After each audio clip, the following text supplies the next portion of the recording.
Chapter 210. At the same time, the emperor and Haitang both looked at Fan Xian with astonishment. The emperor had only asked casually, but Fan Xian had answered with the words, "Unity of heaven and man." It was inevitable that these two top figures in the kingdom of Qi would be greatly shocked. It must be known that of the four great grandmasters, Ku He's sect emphasized the unity of heaven and man, and the natural way of the Tao. However, this wondrous formula had never been passed on to outsiders. For Fan Xian to casually mention it while talking about the scenery was truly shocking. Haitang's calm and bright eyes stared at Fan Xian's face, as if she wanted to see if this world-famous poet had stumbled upon it by chance, or if he had truly seen some truth from the scenery of the royal palace. Fan Xian had no such self-awareness. The so-called unity of heaven and man was a topic he had taught too many times in philosophy classes in his distant memory. He had casually mentioned it, and of course he had not expected it to shock others so much. Looking at the emperor and Haitang's thoughtful expressions, he could not help but feel puzzled. "Did I say something wrong?" he asked. The emperor laughed. "Absolutely, absolutely. How could there be anything wrong? Fan Xian, you are indeed worthy of being called the immortal of poetry. What you casually say is actually the truth. Wonderful, wonderful." The emperor smiled and looked at Haitang. "What do you think of Master Fan's words, Aunt?" Haitang bowed. "Master Fan speaks of truth from the scenery. You can be said to be a genius." The three of them casually chatted for a while longer, and the matter was covered up. The emperor suddenly frowned. "This is a pavilion on a mountain. I stayed for a long time last month. At that time, the trees were in the pavilion, the moon was in the clouds, and I was above the running water. A cool breeze blew gently all around me, and I felt incomparably happy. I completely forgot the troubles of the world, so I often come here these days, but I can no longer find that feeling. I don't know why." Haitang's expression suddenly became solemn. "Your Majesty is the ruler of the kingdom of Qi, and the heart of all the people. The troubles of the world have always existed, and it is difficult to forcibly forget them. Furthermore, your Majesty is concerned with the safety of the world, and your Majesty's thoughts affect the good fortune of the people. How can you forget the troubles of the world for a moment of happiness? Your Majesty should always remember that the people of the world are in distress, and treat the troubles of the people as your own troubles. This is what a ruler should be determined to do." The emperor was enlightened. He stood up and bowed. "Thank you for your guidance, little martial aunt." Fan Xian watched calmly from the sidelines. He saw that the emperor was truly enlightened, and he couldn't help but be surprised. It seemed that this Haitang, who had been tormented by him in the past, had such a high position in the kingdom of Qi. However, he couldn't help but disagree with Haitang's words. Although he didn't show it on his face, a hint of a smile flashed through his eyes. But how could this slight change escape the eyes of a ninth-ranked powerhouse? Does Master Fan have a different opinion? Miraculously, there was no sense of hostility or acrimony in Haitang's question. It seemed more like a normal question. Northern Qi was good at debating, and the art of helping the world. So from the point of view of accommodating other opinions, it was better than the atmosphere of the Qing kingdom. Fan Xian furrowed his brows slightly. Shortly after, he smiled and said, "First worry about the worries of the world, then delight in the joy of the world.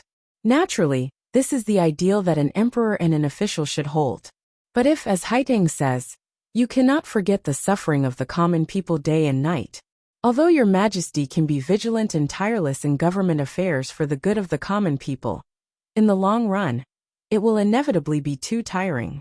When your spirit is weak, no matter how many wishes you have, you will not be able to accomplish anything. So I believe that when you can forget your worries, you must completely forget them. As the saying goes, the world is always troubled, but the Son of Heaven cannot always be troubled." His explanation was not convincing, but the beauty of it was in the first two sentences that Haitang's eyes shone even brighter. She didn't listen to the rest of what he said. She just slowly chewed on it. And the emperor slapped the table and applauded. "First worry about the worries of the world, then delight in the joy of the world. Minister Fan's words are indeed the loyalty of an official, and the Son of Heaven should uphold them. Good, good, good." The eunuchs and serving girls around them didn't quite understand what the emperor was talking about. But seeing that this southern envoy had managed to make the emperor so happy, they couldn't help but smile and look at Fan Xian with gratitude. Fan Xian smiled and didn't say anything. In his heart, he gave a big thumbs up to that friend of his from his previous life. The young emperor had already begun to call Fan Xian Minister Fan. It was obvious that the son of heaven greatly admired Fan Xian. The emperor had kept this foreign official in the palace today because he had other important matters to attend to. As for admiring the scenery, it was because Haiteng had been placed behind the Empress Dowager. It was not convenient for the son of heaven to speak with Fan Xian, so he had deliberately chosen a topic of conversation. Unexpectedly, Fan Xian's response was quite interesting. The emperor looked at Fan Xian with a smile. Master Fan, you are a master of both the pen and the sword. You are truly a rare talent. Fan Xian repeatedly said he didn't dare. Haiteng suddenly said, then according to what Master Fan says, how should one view the way of the heavens? Fan Xian was slightly startled. He was not good at the art of metaphysics. His previous words were already very depressing. Why did he have to continue? The emperor smiled and waved his hand to stop Haiteng's question. Master Fan, why do you think I have been unable to find the clarity of mind I had that night? Fan Xian frowned slightly and looked around the mountain pavilion. He pointed at the stick of incense and said quietly, Your Majesty, move this incense and have the people around you retreat. Perhaps you can find the feeling of that night. The emperor was slightly surprised. He had the eunuchs and serving girls retreat to a place where they couldn't be seen. He then moved the calming incense. After a while, the cool breeze rose again, dispersing the fragrance. All that was left was a faint sense of emptiness in the mountain palace. The emperor slowly closed his eyes. After a long time, he revealed a happy expression. He opened his eyes and smiled. Indeed, there is some feeling. Fan Xian smiled and explained. The incense used in the palace is naturally of the highest quality, but compared to the fragrance of this mountain forest, it is inevitably a bit tacky. Haiteng nodded slightly to the side, as if she deeply approved of Fan Xian's explanation. He sat in the mountain pavilion again and sipped tea. Fan Xian's doubts grew deeper and deeper. On the second day of his arrival in Shangjing, the young emperor had kept him in the palace. This was greatly against the rules. No matter how you looked at it, he was still a foreign official. Although the face between the two countries was intact, there were always underhanded moves. The emperor suddenly sighed. Master Fan, do you know why I wanted you to stay? Fan Xian shivered slightly. He didn't know if the emperor had seen through his doubts, or if it was a coincidence. He respectfully said, Please tell me, Your Majesty. The emperor smiled. Nominally, it is because I like the Banxian's high poetry collection. He then smiled at Fan Xian. Of course, I really do like your poems. Only that Dombo bookstore sells them at a very high price. So last year, I took out some silver from the palace treasury and published many of your poetry collections within the borders of the Qi Kingdom, sending them to various academies. Since I value you so much, how will you repay me? This person was the ruler of a country. He thought that if he used the palace treasury's silver to make a name for a young poet, wouldn't he immediately be moved beyond words? Unexpectedly, Fan Xian's expression turned bitter. He dawdled for a long time before standing up and bowing to the emperor. In his heart he began to curse. There really was no such thing as piracy in this world. You, the royal family, caused Dombo Bookstore's northern business to drop by 30% this year. 7 Yi shopkeepers pull their hair out every day, and now I, the owner, have to thank you. Haiteng suddenly said quietly, Your Majesty, Dombo Bookstore is Master Fan's business. I'm afraid that not only will Master Fan not appreciate your actions, he may even feel a little resentful. Fan Xian hurriedly smiled and explained, Absolutely not. Absolutely not. The emperor looked at Fan Xian with slight surprise. Minister Fan, you are a poet. How can you still do business? Fan Xian smiled bitterly. It's always good to earn some pocket money. Haiteng laughed. The largest bookstore in the world can only earn pocket money for Master Fan. The emperor did not know of the story between Haiteng and Fan Xian outside Wudu, so he realized that there seemed to be a faint conflict between the two of them. He couldn't help but laugh. Haidang, you and Minister Fan can be said to be the most famous figures of the younger generation in the world, one in the north and one in the south. Why is it that you like to bicker like a child? Haidang was slightly startled. She also realized that her words today seemed to be deliberately harsh. It was very different from her usual contented temperament. Fan Xian smiled and explained. Perhaps Miss Haidang still thinks that merchants are lowly professions. Although the importance of business had been fully demonstrated, starting from the Yi family, and all the royal families paid attention to it, on the surface, most people still saw merchants as a relatively lowly profession. Unexpectedly, Haidang shook her head slightly. Workers, farmers, merchants, and scholars, the people of the world do the things of the world. There is no distinction between high and low. Fan Xian liked this way of speaking. It seemed that because the Empress Dowager had Haidang by his side, the young emperor could not say what he wanted to say to Fan Xian in the depths of his heart. Fan Xian and Haidang looked at each other. They had thought that the woman would tactfully leave, leaving him and the emperor some peace and quiet. Unexpectedly, Haitang's expression did not change, and she did not care about the emperor's expression at all. The emperor suddenly laughed self-mockingly. He walked to the side of the mountain pavilion and looked at the flowing mountains and rivers beneath his feet. He sighed. Fan Xian, on this journey north, what do you think of the Qi kingdom? Fan Xian replied in a low voice. Northern Qi has beautiful scenery. The mountains are verdant, the water is clear, the land is vast, and the common people live and work in peace and contentment.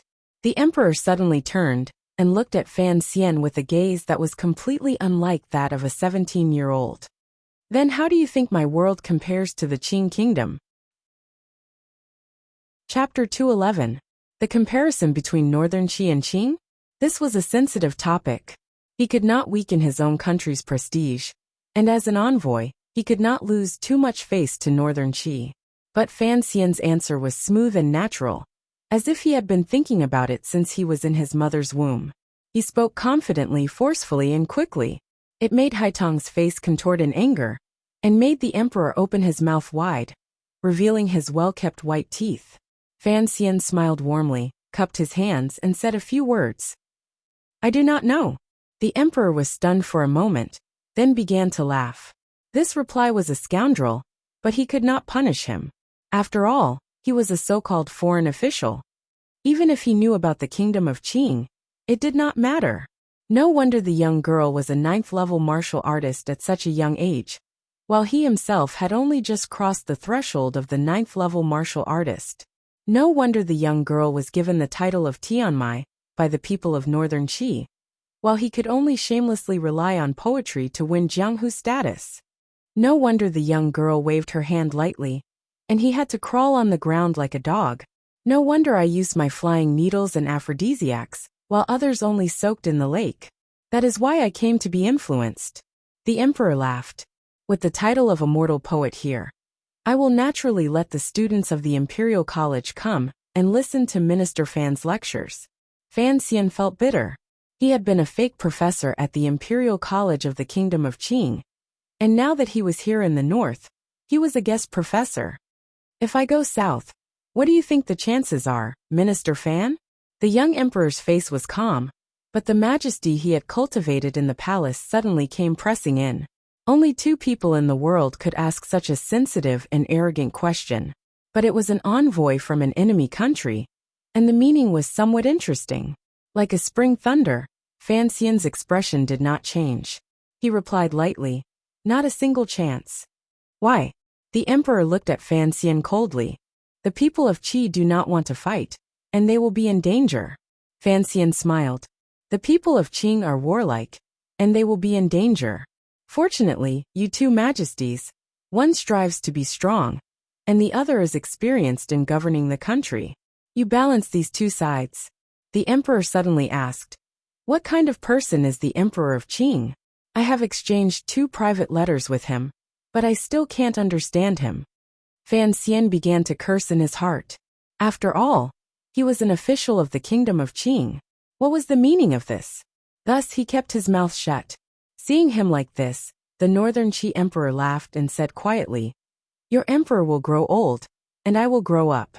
In the future, when I ride south, I hope Minister Fan can be my minister in the palace. Fan Xian raised his eyebrows and replied in a manner that was neither servile nor overbearing. If your majesty comes south as a guest, I will certainly compose a poem to congratulate you.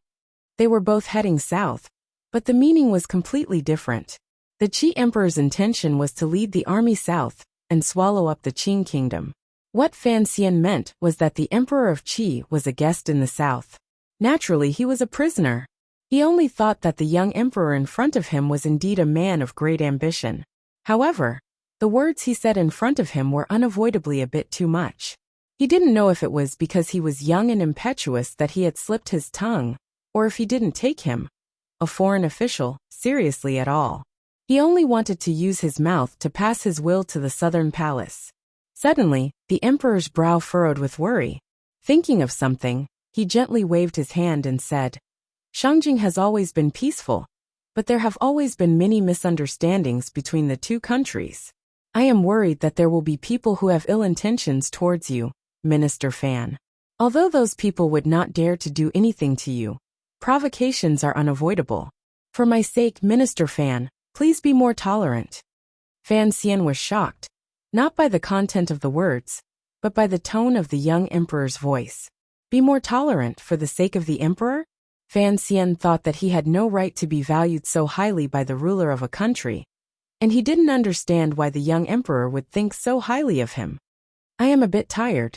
Minister Fan, please return first. The emperor gently patted the railing and turned to look at Haitang, who had been silent all this time. Aunt Master, please escort Sir Fan out of the palace, lest he get lost. In the coming days, if anyone is rude to the Qing diplomatic mission, I will have to trouble you to say a few words. A single word from Haitang of northern Qi was enough to restrain those fanatical nationalists. Haitang bowed slightly and said, As your majesty commands. Fan Xian's eyebrows twitched. Did that mean he would have to see this ninth-level woman often? He didn't know if that was a good thing or a bad thing. The emperor suddenly smiled and said, I hear that Master Fan is no longer composing poetry. I am rather disappointed. Fan Xian smiled bitterly and replied, Please forgive me, your majesty. Poetry is spoken from the heart. Recently, I have been feeling restless. I cannot. The emperor raised his eyebrows and looked at him with a smile that was not a smile. He said, I am afraid it is because of emotion that you write poetry. Fan Xian, you look at me, this impure thing. Naturally, you cannot think of poetry. Fan Xian's forehead was beaded with sweat. The emperor suddenly laughed. Yesterday the Empress Dowager showed me a small poem. Do you know or not? It should be green fat and red thin. Fan Xian is indeed talented. Fan Xian was embarrassed, and Haitang was even more embarrassed. With Haitang leading the way, Fan Xian left the mountain pavilion and walked along the quiet path toward the dark palace complex in front of the mountain.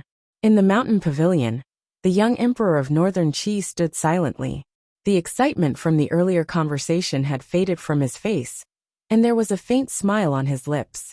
The emperor suddenly closed his eyes and took 2 deep breaths. He seemed to have found a trace of the feeling of watching the moon alone that night. Footsteps sounded behind him. The emperor knew it was the eunuchs rushing to serve him. He waved his hand in annoyance and stopped them from entering the pavilion. He continued to stand alone by the side of the mountain pavilion, thinking about something. After a long time, he suddenly sighed and quietly said to himself, So this is what Fan Xian looks like. Lily should be here by now, right? On the other side, Fan Xian was silent and nervous as he followed Haitang out of the palace. He was not in the mood to admire the mountain scenery, nor was he in the mood to wave at the cool breeze. He only smiled hypocritically and proudly kept his distance from this strange woman. With his eyes, he could clearly see Haitang's walking posture. Haitang swayed 3 times with each step, but it was not the kind of swaying that women used to seduce men. Instead, it was a very rustic swaying. Her hands were in the pockets of her coarse clothes. Her upper body didn't sway much, but her lower body was dragging her legs as she walked forward on the stone path. She looked extremely lazy, but it wasn't the sexy indolence of a beauty coming out of the bath. Fan Xian squinted for a long time, but still could not understand how she walked. Could it be that she was constantly practicing some kind of natural martial art while walking? Fan Xian was greatly impressed. He had always thought of himself as one of the most diligent practitioners of martial arts in the world. Ever since he started in Danzhou, he had never stopped training at 2 hours a day. But he had never thought that he could train even while walking. No wonder this little girl was at the upper 9th level at such a young age, while he had only just crossed the threshold of the 9th level after working so hard. No wonder this little girl was given the title of Tianmai by the people of Northern Qi, while he could only shamelessly rely on poetry to win his Jianghu status. No wonder this little girl only had to wave her hand lightly, and he had to crawl on the ground like a dog. No wonder when he had used his secret crossbow and flying needles and aphrodisiacs, she had only soaked in the lake water, and then walked away with a confident wave of her sleeves. She did not care about him at all, because she disdained him, she did not hate him. Fan Xian's heart dimmed. This kind of genius, and so diligent, could only be compared to Uncle Wu Zhu, a genius among geniuses. He might not be able to. After watching for a long time, Haiteng seemed to feel the two fiery gazes behind her, always staring at her buttocks and waist. Finally, she could not stand it any longer. She quietly turned around and stared into Fan Xian's eyes, as if she wanted to peel off Fan Xian's beautiful skin and reveal his true, wretched self. Fan Xian's eyes were clear, without a trace of distractions. Seeing her turn around, he was slightly startled, knowing that she had misunderstood something. He smiled bitterly. It's just that the way you walk is strange. You must be practicing martial arts, so I'm very impressed. He was startled, and Haiteng was even more startled. She looked at this young man from the kingdom of Qing with her mouth slightly agape. Her mind was a mess. She had spent most of her life in the mountains and in the palace, and her mind had always been as steady as stone. But for some reason, seeing Fan Xian's detestable and beautiful face, and listening to his random words, she was inexplicably angry. Hearing what Fan Xian said now, she was even more baffled. After a while she said, "I'm not practicing martial arts." After saying this, Haiteng felt a little strange. Why did she have to explain this to him?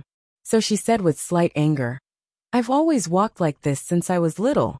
The Empress Dowager has lectured me for many years, but I can't change it. If Master Fan thinks it's an eyesore, why don't you walk in front?" Fan Xian was startled. What was going on? He could only follow Haiteng, who had turned around, and continue walking. But Haiteng continued to drag her feet, her hands clasped behind her back, and she walked forward lazily. Fan Xian tilted his head slightly, and frowned for a long time. Suddenly he understood. What kind of martial arts was this? Wasn't this the most common walking posture of those lazy women in the countryside? When he thought of how a superior 9th-level master, Haiteng, who was like a fairy in the eyes of the world, was actually a village girl, walking in the palace like she was walking in a field, Fan Xian couldn't help but laugh out loud. Chapter 212. Why are you laughing, Master Fan? This was an expected question from Haiteng.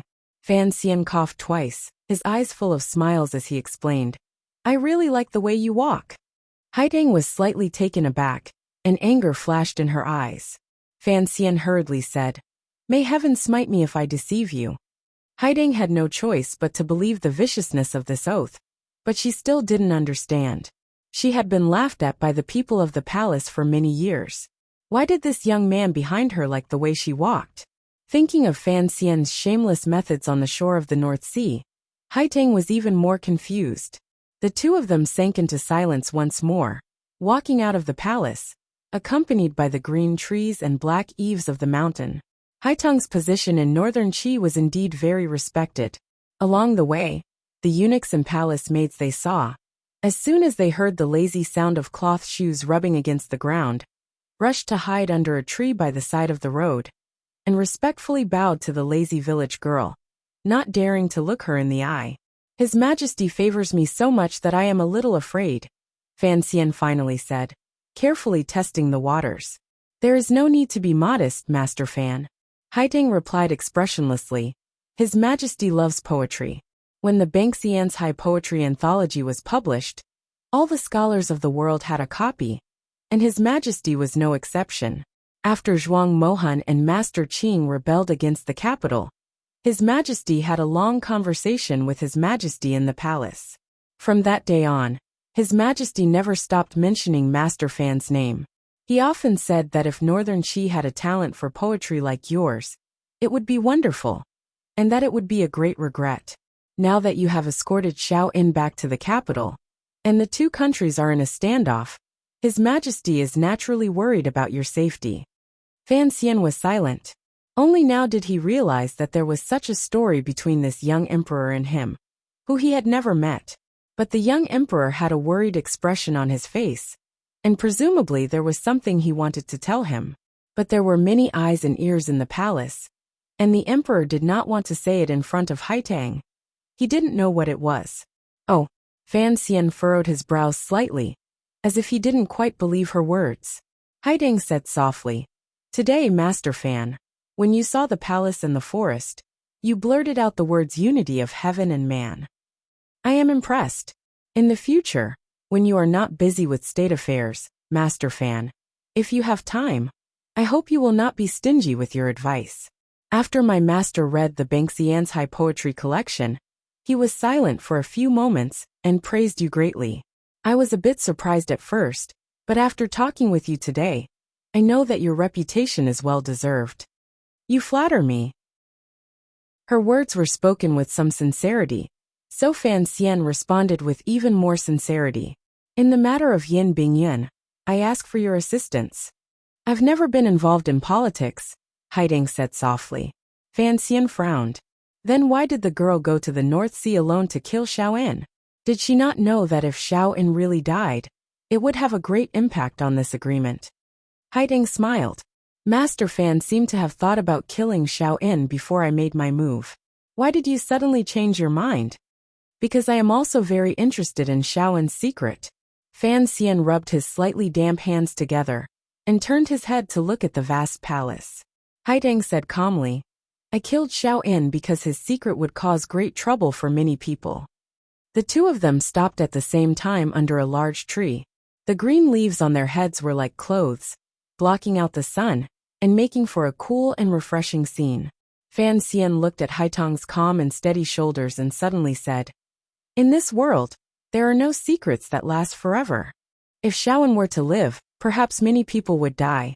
Fan Xian raised his eyebrows. He knew that Haitang's groundless bemoaning of the state of the universe and pitying the fate of mankind made her seem like a scoundrel in many ways. But he couldn't change anything with just a few words. His Majesty seems to have something to ask of you, Master Fan, said Haitang. Fan Xian was slightly taken aback. He knew that she had seen through him as well. After thinking for a moment, he asked sincerely, What does Miss Haitang want to tell me? Haitang said quietly, I don't know either. But if it has anything to do with Sea Lily, please let me know, Master Fan. Fan Xian didn't immediately agree. He sank into a slight dilemma. What did the emperor of a great nation want from him? Could it really be Sea Lily? But he had neither the people nor the power in Northern Qi. What could he do? Lily is a pitiful girl. Good girl. Haitang's hands were still in her pockets. If Master Fan can help, please. Fan Xian thought of all the things that had happened on the carriage to the north. For a moment, he was at a loss for words. So the two of them fell silent again. They slowly walked forward, letting the green leaves above their heads and the sunlight above them dance and weave their shadows. They fell on each other's green robes and flowery garments. Fan Xian suddenly took a few steps forward, walking side by side with Haitang. Haitang tilted her head and glanced at him. She didn't say anything. Fan Xian gradually let go of his worries. He imitated Haitang's country girl's posture. He lifted his chin slightly and looked around lazily. His green robes had no pockets, so he couldn't intervene. He could only put his hands behind his back like an old pedant. He moved his hips forward and relaxed every muscle in his body. He let his seemingly heavy feet drag his body, which felt like it was about to fall apart, along the stone path. Haitang tilted her head again and glanced at him. She didn't seem to understand why he wanted to imitate her walking posture. The emotions in her eyes were complicated. Fan Xian had a warm smile on his face. It was as if he didn't notice her gaze. He walked side by side with her lazily, Haiteng couldn't be bothered with this troublemaker anymore. She moved her neck slightly, as if it was very comfortable. Fan Xian also stretched and yawned. The sun was near the middle of the sky, and the sunlight was blazing. The sound of two pairs of feet scraping against the ground gradually merged into one, making people feel sleepy for no reason. The two of them dragged their feet as they walked through the palace. They looked very much like a lazy couple in the countryside, hurrying home from the fields to take an afternoon nap. A drop of sweat seeped out from the tip of Haiteng's nose. That ordinary face had a strange charm. The antidote you gave me last time was too strong. It was a bit bitter. Haiteng reveled in the sunlight. Fan Xian smiled. He knew that she had seen through his trick that day. He said quietly, I am the commissioner of the Overwatch Council. I am not a sage who seeks the way of heaven. It is normal for me to use some tricks. I hope you don't mind. Of course, if you really do mind, you can also give me that medicine. His words were a bit frivolous, but Haiteng didn't blush like other women. She said lightly, if there is a chance I will. Fan Xian sweated profusely. He then heard her say, you are the commissioner of the Overwatch Council. You walk in the dark. Why is it that after going from Danzhou to the capital of the kingdom of Qing, you have so wantonly shone? Just like you are walking in the sunlight right now. The dark night has given me black eyes, but I will use them to find light. Fan Xian continued to borrow the brilliant words of his brother from that world, even though he had died quite a useless and bastard. As expected, Haiteng was slightly startled. She tilted her head and looked at him. Presumably, her view of Fan Xian had unknowingly undergone some sort of change. Fan Xian smiled and continued, of course, the dark night has given me black eyes. I have more opportunities to use them, to roll my eyes at the world. Haiteng finally smiled. As the saying goes, a sweet smile can be seen between bamboo fences. Haiteng all over the mountains are vulgar. If the palace walls were bamboo fences, why should I fear the vulgarity of the world? Outside the palace, Fan Xian exchanged a few words with the anxious tiger guards and Wang Qinian. Under the escort of the Northern Qi Imperial Guards, Fan Xian, the head envoy of the Kingdom of Qing, sat in a carriage outside the courtyard. He had just gotten off the carriage when he saw the chaos in front of him. He couldn't help but be slightly surprised. When he took 2 steps toward the main gate of the courtyard and saw the scene clearly, he couldn't help but be greatly shocked. In front of the gate, there were many Northern Qi bailiffs and guards squatting on the ground picking up things. Behind each person was a large sack. Every now and then, they would pick up an item and throw it inside. Judging by the way they were dragging it, it seemed that the item was rather heavy. Fan Xian was very curious. He asked Wang Qinian, who was beside him, what's going on? Wang Qinian was also very puzzled. As they walked forward, they discovered that the large open space in front of the courtyard was filled with all sorts of knives. Some were decorated with emerald sheaths, some were simple and unadorned, some were modern, and of course, most of them were the small curved knives that the people of Northern Qi loved to carry with them. Fan Xian sucked in a breath of cold air. Hurry up and snatch those sacks back. Since they were thrown in front of our gate, even if they are to be sold as scrap metal, we will have to earn this extra income ourselves. Today, he had been in the palace admiring the scenery, chatting and imitating a village girl's walk. He was in a very good mood, so now that he was cracking a joke, he had some of Fan Xi's elegance. Wang Qinian laughed bitterly. Sir, you really have a good state of mind. You can still joke like this. Fan Xian laughed helplessly. What else can I do? Do I really have to catch every single knife?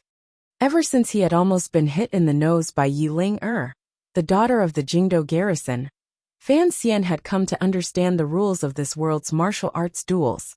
Throw a knife at the opponent's feet. If the opponent accepts the challenge, they will pick up the knife. It's only been half a day. Why are there suddenly so many troublemakers? He asked with a frown. Chapter 213.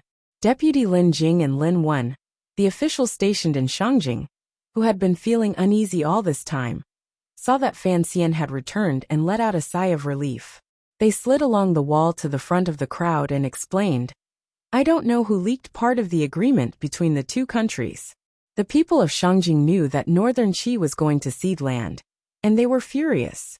Although the common people didn't dare do anything, the young nobles came looking for us. They said they wanted to challenge us Southerners to a duel, to wipe away the shame of the battlefield. Fan Xian was startled. The Northern Qi court would certainly not announce the agreement of exchanging captives and ceding territory to the world. Who would expose this matter? It seemed that the young emperor in the palace was not having an easy time, but he had no time to worry about his number one fan.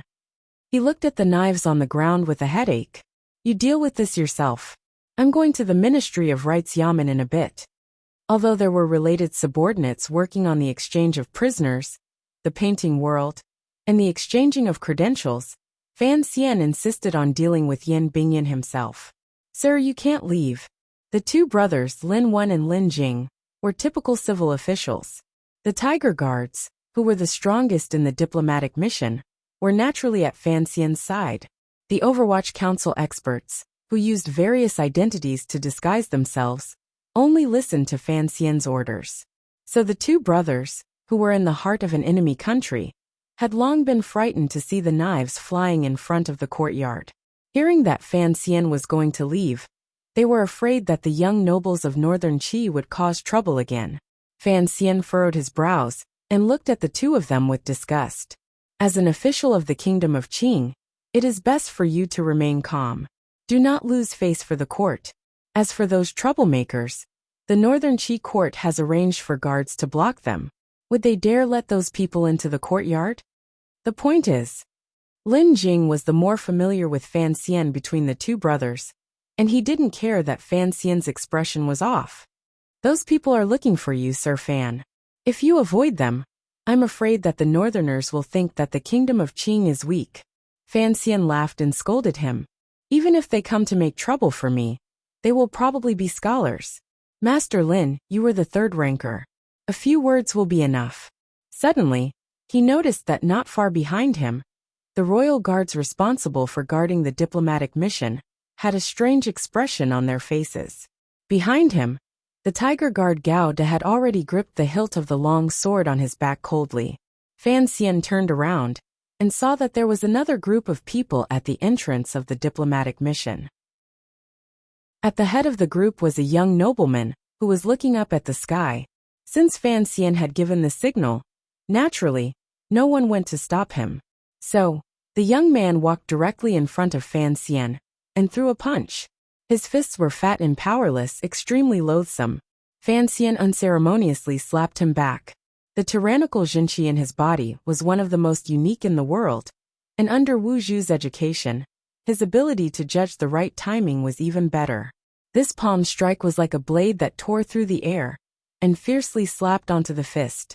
Although Fan Xian appeared to be a yes-man in front of Haitang, not even daring to fart when it came to fighting, that was because Haitang was too fierce.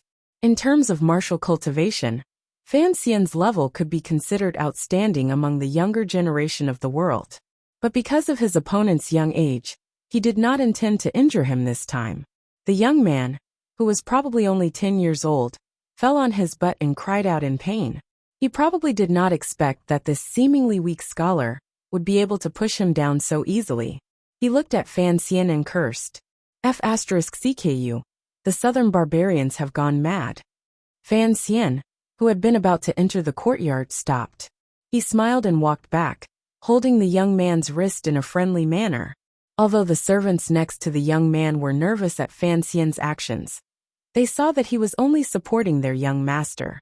They thought that this young man was probably a follower of the Qing diplomatic mission, so they didn't take it to heart. Instead, they cursed at him. The sound of joints cracking was heard, followed by a scream of pain and countless angry shouts. If mother heard you say this, I'm afraid she would tear you apart, Fan Xian thought to himself. Fan Xian thought to himself. He let go of his hand and looked at the young man sitting on the ground, trying to determine his identity. To be able to make the imperial guards of Northern Qi not dare to stop him, it seemed that his family must be of high status. A large group of people gathered around. They were obviously the young man's servants and companions. They saw their young master holding his broken wrist and crying. Only then did they realize that Fan Xian had broken the young master's wrist. They could not help but be angry. They all stood up, ready to teach Fan Xian a lesson. Seeing that things were about to get out of hand, the imperial guards hurried over and separated the two sides, saying something to the people on the other side. Those people kept on cursing and swearing, saying things like southern barbarians and so on. There was no end to it. Fan Xian pulled Lin Jing over and asked, "Whose family is that brat?" The young master of Marquis Chang'an's family. Lin Wen was very familiar with the bureaucracy of northern Qi's Shangjing, so he answered first. Fan Xian was slightly surprised. Hearing the name Marquis Chang'an reminded him of Chang Ningho, whom he had once competed with in drinking. Is he also the Empress Dowager's brother? The one who was locked up at home to recuperate after last year's defeat? Chang Ningho's brother? Lin Wen nodded. Because of last year's defeat, Marquis Chang'an was stripped of his power. But this year the Empress Dowager decreed that he would be reinstated and gradually regained his former arrogance. I suppose this young master saw that the people of Shangjing wanted to cause trouble at the diplomatic mission, so he took the opportunity to avenge me. Foolish brat. Fan Xian shook his head. Without looking at the scene, he prepared to enter the manor where the diplomatic mission was located. You want to leave after beating someone up? Someone shouted angrily from behind him. You dare to beat up the young master of our manor? You must have eaten a leopard's gall. Originally, the commander of the Imperial Guards had the situation under control. Unexpectedly, Fan Xian didn't even say a word and wanted to enter the manor. It appeared extremely unreasonable. The commander couldn't help but feel angry. He thought the Qing kingdom is too arrogant. Fan Xian slowly turned around and looked at the people of northern Qi. Everyone, there are many pairs of eyes watching.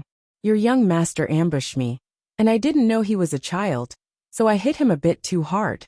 In a moment, someone will come to your manor to pay for the medical expenses. What are you arguing about? After beating someone up, he wanted to pay for the medical expenses. This was a typical playboy's way of doing things. The problem was that Fan Xian was the head envoy of the kingdom of Qing, and the boy he had injured was a true playboy of northern Qi. Fan Xian raised his eyebrows. Lowering his voice, he spoke to the commander of the imperial army at the bottom of the steps. Commander Wei, do you want to see the diplomatic mission and the people of northern Qi fight each other? Another chaotic war between the two countries? Commander Wei felt a chill in his heart. Although he knew that things wouldn't develop that far, if he allowed Fan Xian to be beaten up by the crowd and caused a diplomatic incident, he would not be able to escape responsibility. He quickly went down to block the people of Marquis Wei Manor outside. Fan Xian's figure flashed, and he entered the courtyard, closing the door tightly behind him. Now, everyone finally knew that the young man who had attacked the boy was the head envoy of the southern barbarians. Seeing Fan Xian hide inside, for a moment, the diplomatic mission was surrounded by curses. Obscenities shot out like arrows, and Fan Xian's ancestors were pitifully used as targets. Not long after, the courtyard door suddenly creaked as it was pushed open. The people causing trouble outside suddenly quieted down. When they saw that it was not the handsome young man who had come out, they shouted and rushed forward, demanding that the Qing diplomatic mission hand over Fan Xian. The official who had come out was Wang Qinian. He smiled and bowed in all directions. Everyone was stunned. They put down the bricks in their hands and prepared to listen to what this man from the south had to say. After a moment, Wang Qinian waved his hand and softly said one word: "Fight." From behind him, a dozen people rushed out like tigers, holding mops and sticks in their hands. They rushed into the crowd below. As soon as he said this, Commander Wei of the Imperial Guards knew that things were bad. He was about to go up and say something, but unexpectedly, Wang Qinian had already taken him by the arm with great familiarity. He said that if he had time in the future, he would ask Commander Wei to lead the way to various flower alleys to have some fun. With this pull, Commander Wei could not give the order. The Imperial Guards were also dumbfounded. Their duty was to protect the safety of the Qing diplomatic mission. They did not expect that this diplomatic mission would be so strange as to rush out with sticks in their hands. Which side should they protect? With this delay, the empty space in front of the diplomatic mission began to fill with howls like pigs being slaughtered. Sticks danced in the air, and evil slaves wept on the ground. It was a very lively scene, Commander Wei said angrily. Sir Wang, are you trying to make a big deal out of this? Nonsense. Am I the one who wants to make a big deal out of this? Wu Qinian said angrily. You're already prepared to have a relationship beyond friendship with the commissioner's mother, even though you're just a little kid who's still wet behind the ears. Let me ask you, on the first day of the diplomatic mission's arrival in Shangjing, why are so many people making trouble? What is the Northern Qi Kingdom trying to do? The one-sided beating continued. Although the dozen or so people who charged out did not carry knives or swords, other than the 4 Tiger Guards, the rest were all skilled fighters of the Overwatch Council. Beating the servants of these rich and powerful families was a very unskillful thing to do. Cursing the ancestors of the Fan family is fine. Fan Xian and Gao De walked out of the courtyard. Seeing the scene in front of them, they thought to themselves, cursing my grandmother and my mother in Danzhou is absolutely not allowed. Chapter 214. After all, no one wanted to make a big deal out of this. After some discipline, Fan Xian waved his hand, preparing to have his subordinates retreat. The imperial army began to restore order at the gate. Commander Wei spat on the ground, thinking that the Marquis of Chang'an's family was strange. If they had come to fight, it would have been fine. But why did they send that famous playboy of the capital to ambush them? The world was no longer unified by the Northern Wei Kingdom. How could the Qing Kingdom's emissary be provoked? At that moment, a vigorous man suddenly walked past. Seeing the bustling scene, he couldn't help but frown. He stamped his feet on the ground, kicking up 2 clouds of dust. His whole body was already in the middle of the field.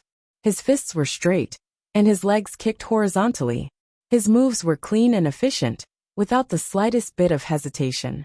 In the blink of an eye, he had already made 7 or 8 moves, all aimed at the Overwatch Council officials who had yet to stop. The man's punches were simple, but they were fast and deadly. At the same time, the Overwatch Council officials were not able to gain any advantage.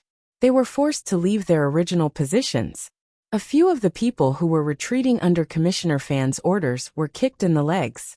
Their bodies swayed and they almost fell.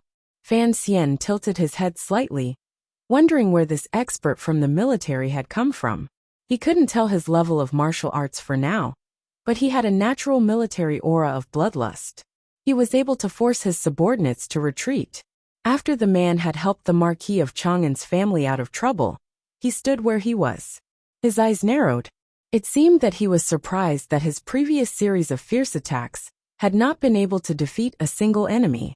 He could tell at a glance that Fan Xian, who was standing on the stone steps, was the leader. He frowned.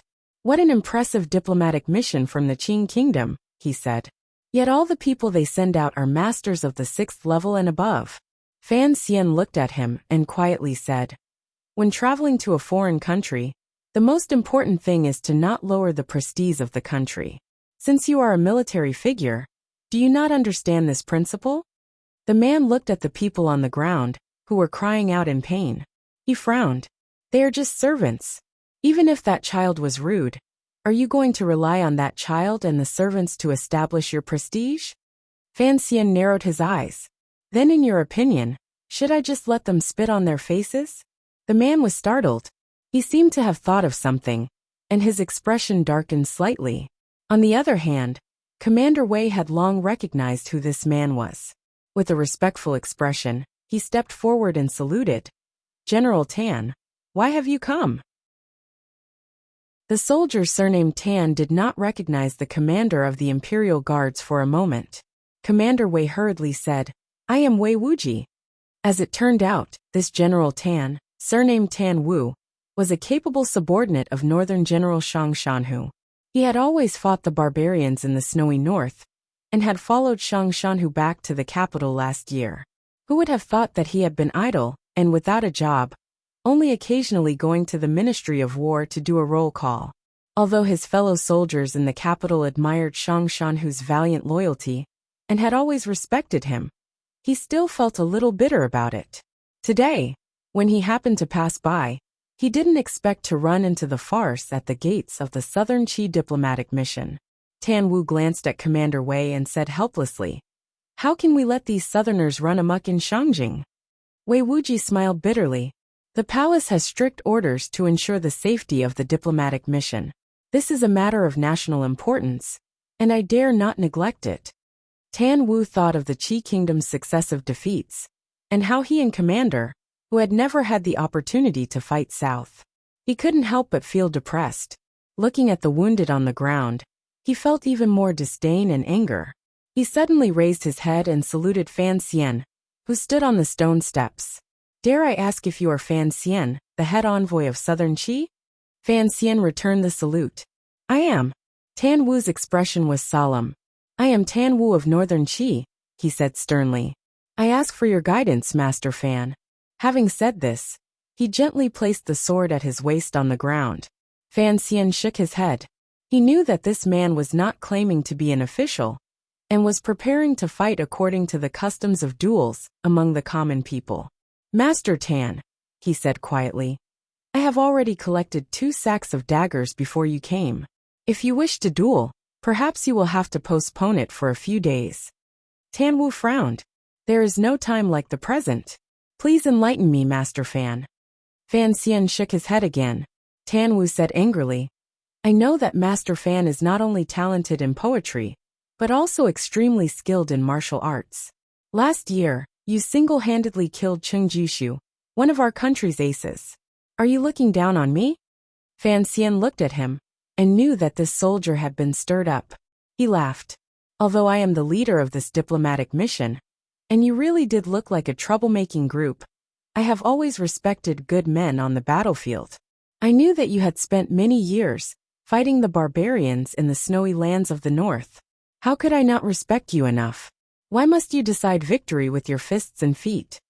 Tan Wu was a straightforward man. Hearing the gentleness in Fan Xian's words, his expression softened a little, but he remained stubborn and raised his hands in the air. Fan Xian sighed and shook his head. "Don't overdo it," he said quietly to Gauda, who stood behind him. Gauda slowly lowered the long knife on his back to the ground and walked to the bottom of the stone steps. He steadily extended his right hand toward this famous and valiant general of Northern Qi and made an inviting gesture. Tan Wu narrowed his eyes. He sensed a dangerous aura from this guard and knew that he was indeed an expert. The Southern Qi envoys had sent him out to spar with him, so it was not an attempt to humiliate him. He let out a light breath, crossed his palms, and attacked Gauda. The shadow of the palm moved, and a muffled groan rang out. The collision of the 2 forces stirred up a cloud of dust. After the dust settled, Gauda's right chest was hit, and a sliver of blood seeped out from the corner of his mouth. Gauda's cold right hand had already grabbed Tan Wu's throat. Calluses from years of training scraped against the skin of Tan Wu's throat, making this Northern Qi general, who had never known fear, feel a chill. Gauda slowly took a step back and lowered his right hand. Tan Wu looked at this unknown expert, and his heart was filled with shock. The Southern Qi envoys had sent a random person who could render him completely powerless to fight back. Earlier, when he had struck his opponent's sternum, he hadn't clearly seen how his opponent's hand had reached in front of him. He knew that if his opponent hadn't been merciful, his throat would have long since been crushed. Tan Wu also knew that if it had been a real fight, this obviously skilled knife wielder would not have given him any opportunity to touch his opponent's body. He bowed deeply to Gauda, and then to Fan Xian. After admitting defeat, he left the envoy's door without looking back. It was only a battle of one move, but it was still hair-raising. The carriage followed the streets of Shangjing toward the Ministry of Rites. The carriage was surrounded by soldiers of the Imperial Army, guarding it strictly, not giving anyone a chance to get close to the Qing envoys. Fan Xian sat in the carriage with his eyes slightly closed. He said to Gauda beside him, "Why did you take that blow just now?" Gauda coughed twice and explained, "My opponent is a soldier, so I wanted to be more direct. Also, I didn't want to reveal too much of my strength." He looked at Fan Xian and lowered his head. "And it seems that the young master wants to make friends with this person, so I thought I should do him a favor." Although the Tiger Guards were the Emperor's secret bodyguards, they had been trained by Count Sinan, Fan Xian, for many years. So Fan Xian looked at the 7 tiger guards who had accompanied him north the same way. He looked at Ting Zijing and the other servants of his family. He looked at Gao De coldly and scolded. I don't even know how many arms that Tan Wu has. How can I make friends with him? There are many strange people in this world. Tan Wu, aside from having some military bravery, has nothing special about him. Even if he were a strange person, would I have to make friends with him? Then wouldn't I be too busy for the rest of my life? Are you going to let me eat or not? Are you going to let me play or not? Gao De was stunned. Wasn't making friends with the best of every noble family's favorite thing to do? Had he done something wrong? But even if that was the case, what did it have to do with eating or having fun? Fan Xian rummaged in his clothes for a long time before finally finding a pill. He tossed it to Gao De and had him swallow it. Wang Qinian joked. Is it Chun Pai's again? Fan Xian said unhappily. It's medicine for wounds. Gao De took it, but still didn't quite understand. Didn't you say not to overdo it? Fan Xian laughed and scolded him. Which finger of yours touched Tan Wu's body? Gao De was silent. I don't know whose idea it was for Marquis Chong, Anne's young master, to come and make trouble. Wang Qinian's thoughts were mainly on what had happened earlier. Logically speaking, since the Emperor of Northern Qi was willing to carry out the agreement this time, and admired the commissioner, he had the imperial guards ensure the safety of the diplomatic mission. This should be enough to send a clear message to all the people in Shangjing. For someone to come and make trouble, this is a little strange. Don't forget, it seems that even the agreement between the two countries has been leaked. Fan Xian lightly knocked on the window of the carriage. Outside were Northern Qi soldiers, so the 3 of them spoke in very low voices. It seems that Northern Qi is even more of a mess than we are in the south. It seems that the young emperor's grip on power is not firm enough. As long as it doesn't affect our mission, it's fine. He had been rather busy today. He had entered the palace in the morning, then chatted with the young emperor, walked with Haitang, and received a scolding at the gate of the diplomatic mission. On his first day in Northern Qi, he had been so busy that he hadn't even eaten.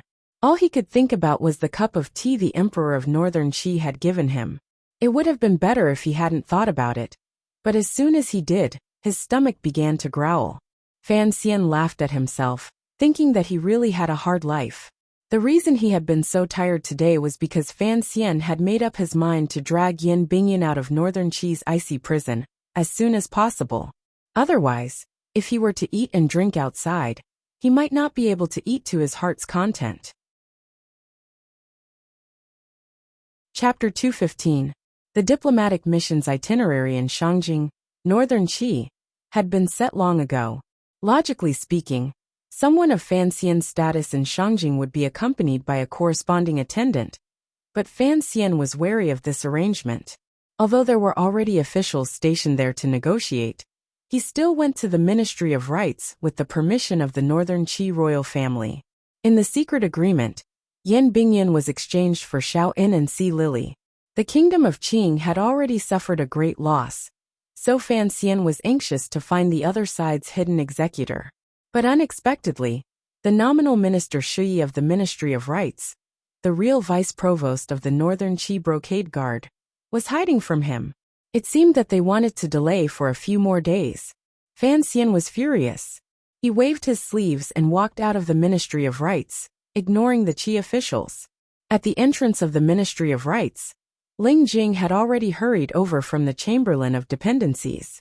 He quietly shook his head at Fan Xian. The 4 of them got back into the carriage. Ling Jing said, Vice Minister Wei Hua disappeared after leaving the palace. We don't know where he went. Fan Xian sighed. It's probably the same elsewhere. The Qi people want to delay for a few more days. What's the point of delaying for a few more days? Wang Qinian frowned. They're going to hand him over anyway. I don't believe they can keep delaying. Fan Xian shook his head. We need to get Yin Bingyan out as soon as possible. How? Go to Wei Hua's house. Chang Ningho's house. Ling Jing said awkwardly. That's the Empress Dowager's brother. For us foreign ambassadors to rush over is a huge taboo. It's against the system, and I'm afraid it will cause a lot of trouble. Fan Xian laughed. It would be best if the Northern Qi Emperor's imperial censors could go to court tomorrow to accuse Chong Ningho of colluding with a foreign country. That would be even better. After the plan was decided, the carriage left the Ministry of Rights. The imperial guards followed, and in the distance, there were spies who looked like passers-by. Wang Qimian sat in the carriage, but he could smell them from afar. He whispered to Fan Xian, "Commissioner, it should be the brocade guard following us. In any case, the imperial guards are with us. Are they afraid we'll get lost?" Fan Xian whispered, "Ignore them. Most importantly, don't be in a rush to contact the council's people in northern Qi. It's not good to bring unnecessary danger to those spies." The secret agents of northern Qi, who had been ordered by the court to keep an eye on the diplomatic mission, were also curious. After leaving the Board of Rights, these envoys from the south were interested in going shopping, especially on Shangjing's most luxurious and extravagant street, Xiushui Street. The street sold luxurious items such as glassware, which was not something the common people could afford. A secret agent frowned and asked, "Why are these southern barbarians strolling around Xiushui Street?" The subordinate beside him replied, "It's rare for us to go abroad, so of course we have to buy some good stuff back. These southern barbarians are filthy rich now. If we don't buy some glasses, how are we going to explain to our families?" "Idiot!" The spy in front cursed. "All the glass in the world is produced by the Qing kingdom. Why would they need to come to Shangjing to buy it?" There weren't many people on Xiushui Street, but the people walking there were all pot-bellied people. Women with beaded hairpins all over their heads looked like they didn't have much silver in their pockets, but the banknotes were definitely much thicker than the books at home. The shops lined the street, and there was some distance between them, not too far away, not too close, just right. The signboards were even more eye-catching, placed vertically outside the shops. They were painted black with gold characters, but some of the gold characters had gradually faded. The rich owners didn't seem to want to change them. Upon closer inspection, one would realize that the signboards were very old, and the inscriptions were often made by famous people from 100 years ago, or even hundreds of years ago. The reason why the gold characters had gradually faded was that these merchants wanted to deliberately create an old-fashioned, honest atmosphere, and flaunt the aura of a century-old shop. Only the 7 shops in the center of Xiushui Street were different. The signboards were all horizontal, and although they weren't brand new, compared to their surroundings, they seemed much younger. Some of these shops sold glassware, some sold soaps, some sold perfume, some sold cotton cloth, and some sold alcohol. The strangest thing was that there was one shop that specialized in selling toys. A few carriages stopped at the end of the street. They were escorted by soldiers of the Imperial Army, and their stance was even more impressive than that of a first-ranked noble. But all the merchants on Xiushui Street maintained their arrogance. No one came out to welcome the guests. They just waited for the 4 people who got off the carriages to walk past one by one. The 4 of them walked all the way into Silk Street, and finally stopped in front of the door of the shop that sold cotton cloth. The young man with the most delicate features scratched his head, as if he didn't understand why cotton cloth was considered a luxury item. After entering the shop, the owner explained to the few unfamiliar guests, "Speaking of growing cotton, legend has it that there was a genius with the surname Wang who did it hundreds of years ago. However, the method was gradually lost, and no one used it anymore. It wasn't until 20 years ago, when our old boss was gifted by the heavens, that he was able to pick up this method again. Everyone, please take a look. This cotton cloth is warmer than silk, and it's cheap. It's of good quality, and it's not much worse than the South Qing's capital." The handsome young man seemed to be very interested and said, "Let me try one foot." The owner's face darkened. He recognized the young man's Qing accent and cursed. "So it's a fellow countryman. I say, sir, how can we Qing people come to northern Qi to buy cotton cloth? Furthermore, other people buy them in bundles. You, on the other hand, try one foot." The young man chuckled and cupped his hands in apology. He left the shop and raised his head to look at the words on the horizontal signboard. He furrowed his brows and said, "This handwriting is really ugly." The owner was furious and scolded. "This was personally written by our old owner. You don't know what's good for you. Get out of here." The young man chuckled and led his 3 subordinates to another shop on the side. This young man was of course Fan Xian. The ugly words he spoke of were written by his mother many years ago. The handwriting was not much different from the handwriting on the letter in the box. It was exactly as ugly as the handwriting on the letter. After walking for a while, Fan Xian realized that these shops were all businesses of Qing royal merchants in northern Qi. Of course, many years ago, they were all businesses of the Yi family. Just by looking at the things they sold, he knew that his mother must have made a lot of money from the hands of the world's nobles. Walking on Xiushui Street, among the signboards his mother had written, Fan Xian was a little dazed. It seemed that he didn't want to go any further. "Sir, what are we doing here instead of going to Chang Ningho's manor?" Lin Jing asked worriedly. Fan Xian was a little surprised. He came to his senses and smiled. "Of course we're here to buy a gift. There's no reason to come empty-handed." As he said this, he had already lifted the corner of his robe and stepped into the largest glass shop. There were all sorts of glass products on display in the shop, all of them extraordinarily beautiful. There were flat wine cups, double-eared cups, and transparent jade pots. They were mainly wine utensils, but there were also all sorts of small utensils, including glass insect boxes, all sorts of chess sets, and even a crystal-clear oil lamp. The whole shop was as dazzling as crystal. Fan Xian felt a faint sense of pride. Although he seemed to have spent most of his time in this world and hadn't done anything earth-shattering, looking at the things his mother had left behind, he couldn't help but think, if someone had already done it, what was there left for him to do? The shopkeeper had already heard their conversation and knew that they were fellow Southerners. He smiled. "Gentlemen, it's not that I don't want to do business with you, but if you were to buy glass in Shangjing, it would be a bit of a loss." Fan Xian smiled. "I know. Shangjing must be a lot more expensive than here in the kingdom of Qing, but I see that Northern Qi's palace uses a lot of glass. Don't they think it's expensive?" The shopkeeper beamed. "Who's the stupidest customer in the world? Of course it's the emperor. I heard that the deal with the Northern Qi palace was the biggest deal our old master ever made. That amount scared the rest of the world's rich merchants silly." Fan Xian smiled proudly. "You're quite bold to say that. You're in Northern Qi. Aren't you afraid that the officials will catch you?" "I'm not afraid. As long as the kingdom of Qing remains the most powerful country in the world, we merchants will not be bullied wherever we go." Even so, the shop owner still lowered his voice and continued, "The phrase "the dumbest customer in the world" isn't something I can say. I heard from my master, and it was also said by my old boss back then." Fan Xian smiled and suddenly asked, "Is your master a big leaf or a few leaves?" The shopkeeper was startled. He raised his head to look at Fan Xian, as if he couldn't believe that this handsome young man knew so much. For a moment he forgot to answer. Lin Jing smiled. "This is Master Fan Xian, the head envoy of this diplomatic mission. Although you're far away in the north, I'm sure you know who Master Fan is." Master Fan? That was the shopkeeper of all the royal merchants in the coming years. The shopkeeper paled.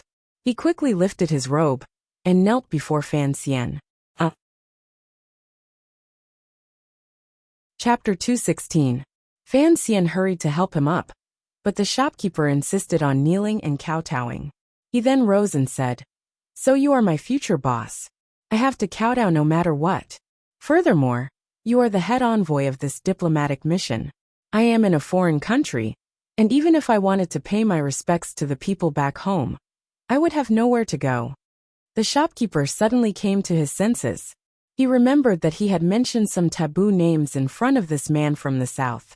He couldn't help but ask, "Master Fan, what brings you to my humble shop?" Northern Qi was, after all, far away from the Qing emperor, so the merchants here were a bit more daring. That was why they still kept their old signboards and kept mentioning the old boss they were so proud of. Fan Xian looked at the shopkeeper's expression and knew that he was afraid these words would get back to the capital and offend the royal family, who now controlled all the businesses outside of Qing. He smiled and told the shopkeeper why he had come. He wanted the shopkeeper to pick out a few exquisite glass wine utensils. "What are they used for?" asked the shopkeeper curiously. He had originally thought that Master Fan was taking advantage of this diplomatic mission to check out the business he would be managing in the future. He didn't know that Fan Xian was actually planning to buy glass products. Ling Jing explained a bit, and the shopkeeper hurriedly called out his assistants. A few agile assistants listened and hurried into the storeroom. It seemed that the truly high-end goods were not stored in the front of the shop. While they waited, Fan Xian and the shopkeeper began to chat. The shopkeeper knew what Fan Xian wanted to know, and didn't dare to hide anything. He gave him a rough estimate of the number of glass products that Qing had exported to northern Qi over the years. Although it was only a rough estimate, Fan Xian was still somewhat surprised. There was only one glass shop in Shangjing, and its annual revenue was terrifying. It was no wonder that despite the wealth of the kingdom of Qi, they were only on par with the kingdom of Qing in terms of wealth. The shopkeeper suddenly sighed. But for some reason, the goods sent from the capital have not been as good as before, and there is nothing new, so business has been a bit worse. How bad is it compared to when it was at its peak? Asked Fan Xian. About 30% off. Fan Xian pondered for a moment. He knew where the problem was. After the Yi family had been taken into the palace treasury, the eldest princess had full control. Even if that crazy woman was someone with great political wisdom and skill, when faced with something completely new like glass soap, she would probably still be clueless. Since the quality of the glass was poor, there must have been a problem with the ingredients and process. Since the shopkeepers of Qingyu Hall could not do it themselves, there was no way they could make adjustments. But business was only 30% off. It seemed that the eldest princess knew the importance of these businesses to the kingdom of Qing's economy and did not cause trouble. But business was only 30% off. While they were talking, the young workers had already brought out the most precious glass bottles in the shop. Fan Xian picked one up and squinted at it against the sunlight outside the shop. He found that there was not a trace of impurity in the glass. It was indeed much better than the glass windows in the capital. He couldn't help but smile and say, "These are the ones." The shopkeeper hurriedly called for the shopkeeper to wrap it up. Unexpectedly, Fan Xian waved his hand. "Don't worry." The shopkeeper did not understand what he meant, and could only listen. Suddenly, the shopkeeper looked troubled. Fan Xian had already noticed it. "What is your surname?" he asked. "My surname is Yu," replied the shopkeeper quickly. "An apprentice of Qingyu Hall with the surname Yu?" Fan Xian smiled to himself. "Is there something troubling you, shopkeeper Yu?" The shopkeeper smiled wryly. "Master Fan, these glass bottles were prepared for the Empress Dowager's birthday at the end of the month." Fan Xian was slightly surprised. "Could it be that the nobles of Northern Qi ordered these gifts for your birthday? Then I can't accept them. Shopkeeper Yu, please give me a few more." Shopkeeper Yu was surprised. He did not expect such a high-ranking official to be so easy to talk to. He quickly explained, "We didn't order them, because the nobles of Northern Qi always knew that our shop always had a few good items. Speaking of which, these glass bottles are not the most expensive gifts. But the rules of the palace treasury are strict. This month is usually a rich month, and if you take these, when you report to the south at the end of the month, you will be short a lot of money. I'm afraid that the people of the palace treasury will." Before he finished speaking, Fan Xian understood what the shopkeeper was afraid of. He smiled. "Don't worry, of course they will pay you." Wang Qinian also laughed. "Afraid that the palace treasury will check your accounts? Don't you know that the person in front of you is the future master of the palace treasury?" Shopkeeper Yu stammered as he wiped the sweat from his forehead. In his heart, he thought, even if this Master Fan is the future master of the palace treasury, the problem is that the person in charge of the thousands of businesses in the world right now is not a master. Suddenly, Fan Xian patted his pouch and smiled bitterly. "It seems that I forgot to bring something on this trip to Northern Qi." Everyone silently understood. As the head of the diplomatic mission, Fan Xian's trip to Northern Qi was naturally a public one. Although he had some spare silver on him, there was no way he would have prepared so many banknotes. Shopkeeper Yu continued to wipe his sweat.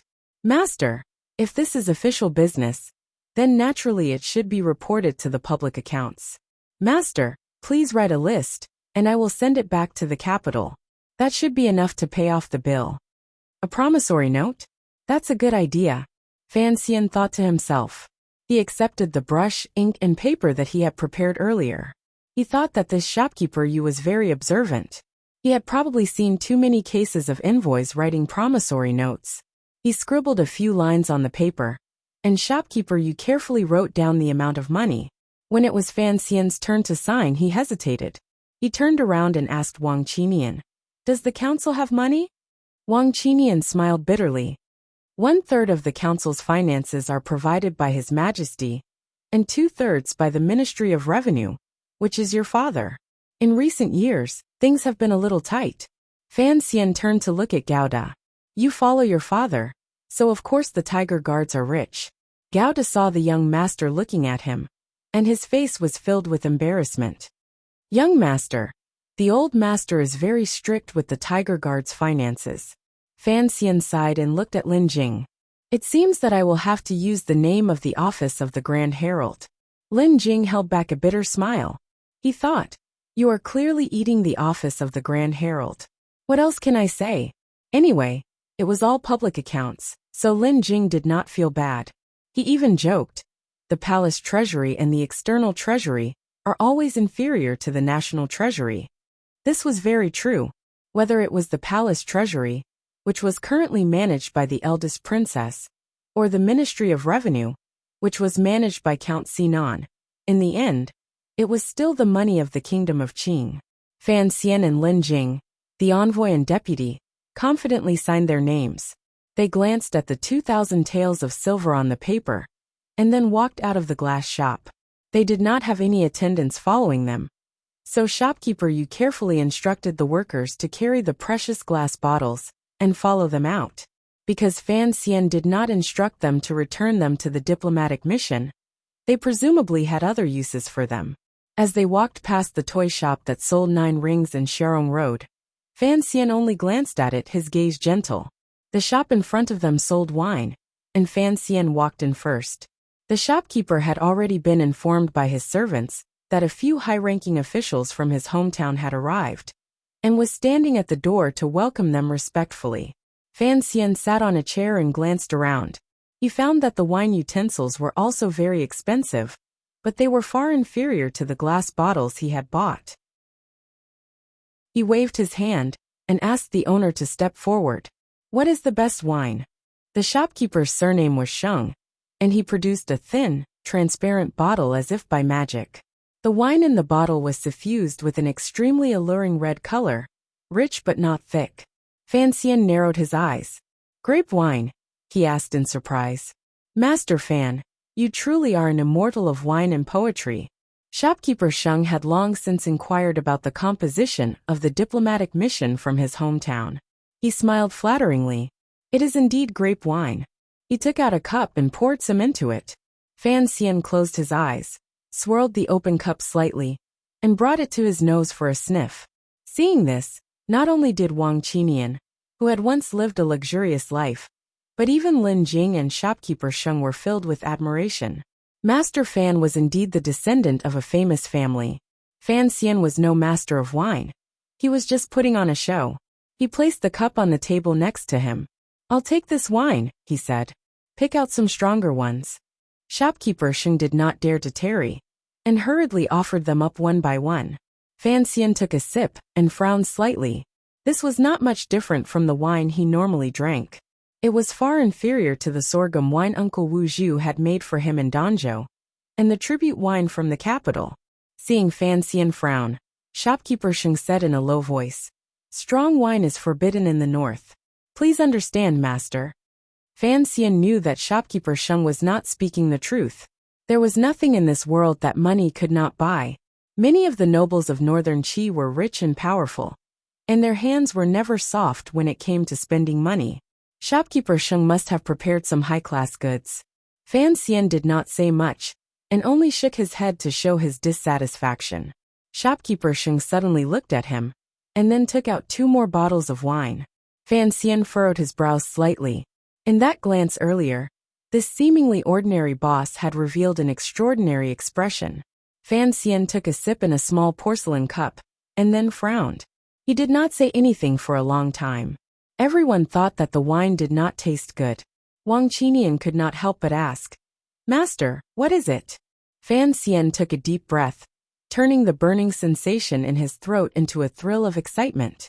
"Good wine!" he exclaimed in admiration. "Good wine! What is it called?" Shopkeeper Sheng smiled. 5-grain liquor. Fan Xian's expression did not change, and he praised again. "Good name." But in his heart he smiled bitterly. "Yi Qingmei, back in the day you were so free." Having done all this, the 4 officials rose and left.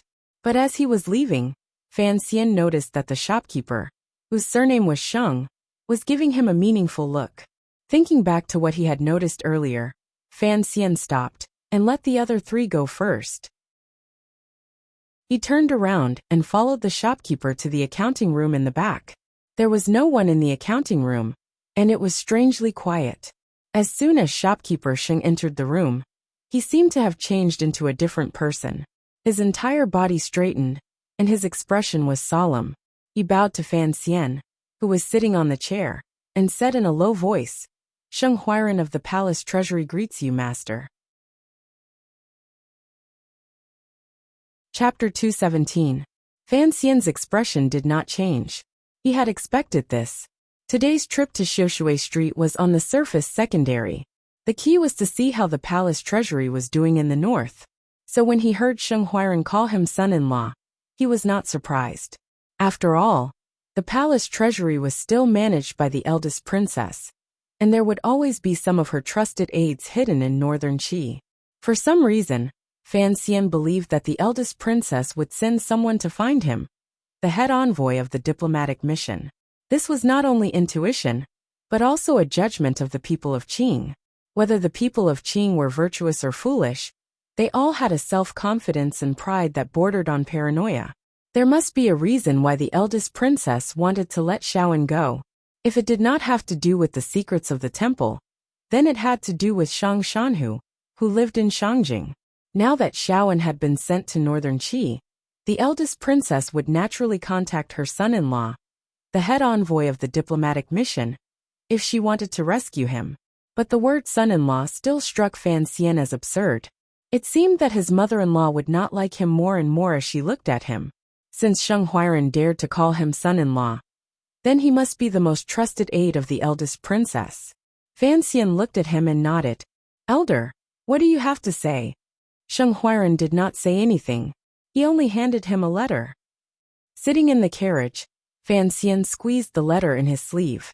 He had not yet had time to read it, but he was already beginning to feel the weight of the letter. After today's business was finished, he would have to deal with it. Wang Qinian was an expert at tracking, and Gauda was an amazing fighter. But he would be missing someone to help him judge the situation and analyze intelligence. He couldn't help but think of the students he had taken in during the spring examination. Those guys should have been sent away by now. Perhaps they could become officials, but conspiracies were not their forte. Even if he wanted to train Shi Chanli, it would be too late. Fan Xian suddenly had an idea. If he could get Yin Bingyan out quickly, he believed that it would be of great help to the government's plans. At that moment, Wang Qinian respectfully handed over a thin piece of paper. Fan Xian raised his eyes and glanced at it. It was a banknote worth 500 taels of silver. He frowned. "What is this?" "It's a commission from Boss Yu of the glass shop." Fan Xian glanced at it again and said with a smile, "You can also get a commission if you make a promissory note. You and Gauda take it and split it. Oh right, leave some for the tiger guards." 500 taels of silver was already a large sum, but Fan Xian had given it away without even looking up. Only a wealthy family like the Fan family could cultivate such a habit. Now that Fan Xizha was a millionaire with an annual income of 10,000 taels of silver, he did not care about such a small sum. Ling Jing smiled and said, "Sir Fan treats money like dirt. I am impressed." Fan Xian knew that he was not truly admiring his clean sleeves, but rather that his house was full of gold. He smiled and said nothing. The carriage passed through the quiet and beautiful streets of Shangjing, and finally arrived at the area where high officials and nobles lived. It stopped in front of Chang Ningho's manor. Shangjing was similar to the south of Jingdo in the Qing kingdom. The spring wind gently caressed the branches extending from each manor. The sunlight was blocked by the large trees overhead and dispersed. Fan Xian stood next to the carriage and looked at the street. He looked at the stone lions beside the grand doors. For some reason, he was reminded of when he had first arrived in Jingdo from Danzhou. The carriage stopped in front of Chang Ningho's manor, and with the protection of the imperial guards, it made quite a commotion. There were already some people hiding in the shadows and beginning to peep. The servants in front of the manor looked at the carriage in front of their manor and were at a loss of what to do.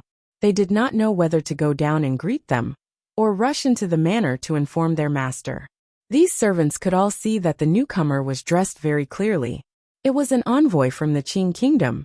Who in this world had ever heard of an envoy coming to the manor of another country's minister?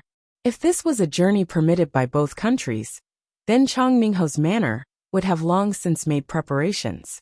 How could it be so quiet? The concierge swallowed a mouthful of saliva, wondering what the hell was going on. Could it be that these envoys did not understand the rules? Today, the envoy was not on official business, and Fan Xian had carelessly thrown off the accompanying officials from the office of the Grand Herald. So only Commander Wei was from Northern Qi. Seeing that Fan Xian and the others were about to charge into Chang Ningho's manor, Commander Wei became anxious and stepped forward to stop them. Master Fan, you must not do this. Without the permission of the court, an envoy cannot interact with a court official. If Master Fan and Chang Ningho really are on good terms, then you must not go in like this. What if you bring trouble to Chang Ningho? Chang Ningho was Empress Dowager Wei's brother. What trouble could there be? Fan Xian muttered to himself. It would be best if they could bring him trouble. His son had been hiding from him all day, but he smiled and said, It's fine, it's fine. This morning, I spoke to His Majesty in the palace, and His Majesty did not object. Why should I be afraid of people gossiping? Bringing up the Emperor of Northern Qi, Commander Wei was stunned. Did he really have to go to the palace to seek confirmation? At that moment, Fan Xian had already brought his 3 subordinates to the door of Chang Ningho's manor. The gatekeeper hurried forward to greet him. His etiquette was thorough and his words clear. Fan Xian secretly praised them. They were indeed a noble family. Could I trouble you to inform them that my drinking companion from the south has arrived? Fan Xian had finally learned some of the quintessence of this ability, to be familiar with people after a year of training in the officialdom and wine circles. The gatekeeper was stunned. The Marquis had indeed gone on a diplomatic mission to the south last year, and he had heard that he had gotten drunk quite a few times in the south. Could it be this young envoy? But he did not dare to immediately inform the Marquis. After all, it was a serious matter for a foreign official to enter the manor. Just as he was in a dilemma, he suddenly heard a sound from the corner door. A man came out and bowed to Fan Xian. The Marquis requests your presence. Fan Xian had not expected the manor to be so easy to enter. Entering the hall, he looked at the middle-aged man in the chair and laughed. He walked over and gave him a warm hug. I have not seen you for a year, and you are even more elegant than before, Marquis. Actually, last year in the capital, he had only met this envoy from Northern Qi a few times. In the end, they had a hearty drink in the palace hall. He only vaguely remembered the man's face. Chang Ningho was the brother of the emperor, and his status was incomparably noble. He had never encountered such a warm greeting. He coughed and said with a slight headache, I have not seen you for a year, and your reputation is even greater than before. What brings you here today? I entered Shangjing yesterday, and this morning I chatted with His Majesty for a while. As a matter of fact, I did not know many people in Shangjing, so of course I had to pay you a visit. Chang Ningho was born with a white face and swollen eyes. He was in his 40s or 50s, and the signs of excessive drinking could not be erased. Fan Xian was close enough to smell the alcohol on him. It seemed that he had been drinking through the night. Fan Xian was secretly happy. It seemed that he had bought the right gift. Not only was Chang Ningho fond of wine and women, but he was also a pedantic fellow. The Empress Dowager had 2 brothers. One of them, Chang'an, could still lead troops into battle. Although he was a defeated general, he was still better than Chang Ningho. This marquis had been holed up in the capital for many years. It was only because of his stupidity, and because he had the support of his sister, the Empress Dowager, that he dared to invite Fan Xian, the envoy from Qing, into his manor. Fan Xian had come today to get closer to this brother of the Empress Dowager. He also wanted to use Chang Mingho to force out Vice Minister Wei. As expected, Marquis Chang Ning's eyes narrowed into slits as he looked at the fine wine brought by his attendants. Although he did not have a clear identity, the fact that he was the brother of the Empress Dowager was enough to make him look down on everyone in the world. Even if Fan Xian was now the commissioner of the Overwatch Council, he would not take him seriously. It was only when he heard the gatekeeper's report that he remembered the young and beautiful man who could drink. After returning to Northern Qi, he had not forgotten about his defeat. So he had invited Fan Xian into his manor. Seeing the fine wine, the Marquis was even happier. He thought that he had a good eye for people. This little Fan Xian was indeed a sensible person. According to the Overwatch Council's intelligence, this Chang Mingho was from a rural village. Although he had studied under Zhuang Mohan, his life in the Northern Qi court was not very satisfactory. The officials of Northern Qi always believed that he had relied on the Empress Dowager's nepotism to climb up, so not many people looked up to him. His reputation in the court was even lower than that of his son, Wei Hua. That was why this marquis was so fond of wine. In the middle of the day, the manor immediately prepared a table full of good dishes. Chang Mingho pulled a few foreign envoys and began to drink to their heart's content. Fan Xian narrowed his eyes slightly and drank a cup. Seeing the old man smacking his lips greedily, he laughed. Marquis, when we entered earlier, Commander Wei said that it might be inconvenient for you. What's there to be afraid of? Chang Mingho scolded. Do you expect me to close the door and refuse guests? Last year in the capital, you and Xian Chiwu, Xian Darren, accompanied me very well. Today, I will accompany you. Who would dare to say anything? Fan Xian thought to himself that this was fine. After 3 rounds of wine, Chang Mingho's pale face gradually turned red, and his eyes became a little unfocused. He knew that the man had drunk a little too much, so Fan Xian took the opportunity to ask what he wanted to ask. Hearing his words, Chang Mingho was slightly surprised. Master Fan, you wish to see Provost Shen? Chapter 218. Fan Xian smiled. I heard that during the rebellion in Shangjing, you risked your life to leave the palace with a letter from the Empress Dowager. You mobilized the brocade guards under Sir Shun, and only then did you manage to salvage the situation. Since then, Sir Shun has had a successful career as an official, and he has always been on good terms with you. So I would like you to introduce me to him. This was the only glorious event in Chang Mingho's life. Chang Mingho was already drunk, and now his face was flushed. He was even more drunk than before, and his expression was one of pride. But no matter how stupid he was, he could tell that something was amiss. He hiccuped and stared at Fan Xian strangely. Sir Fan, you are an envoy, going to see the provost of the Discipline Commission. This is somewhat improper. Fan Xian frowned. As you know, there are always many inconveniences for an envoy in a foreign land. He lowered his voice and said, To tell you the truth, I have offended a large number of officials in Jingdo. Even His Majesty could not protect me, so he used this diplomatic mission as an excuse to kick me to Northern Qi. Chang Mingho nodded and hiccuped. His heart was full of sorrow. Last year, when Northern Qi lost the war, all the nobles related to the Empress Dowager were roasted on the stove, so Chang Mingho was demoted and sent home. As the Empress Dowager's brother, he was kicked to the south to sign that humiliating treaty.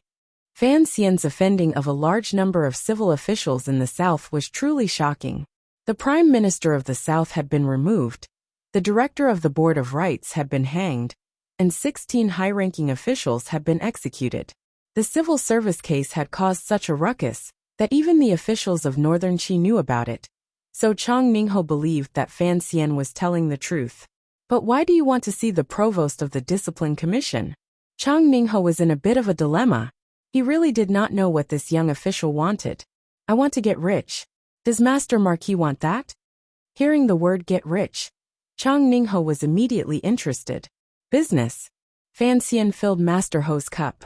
There was no one else around the banquet, only the old man and the young man. Fan Xian spoke in a low voice. Master Ho, you must have heard that I will take over the palace treasury in the south by the year after next.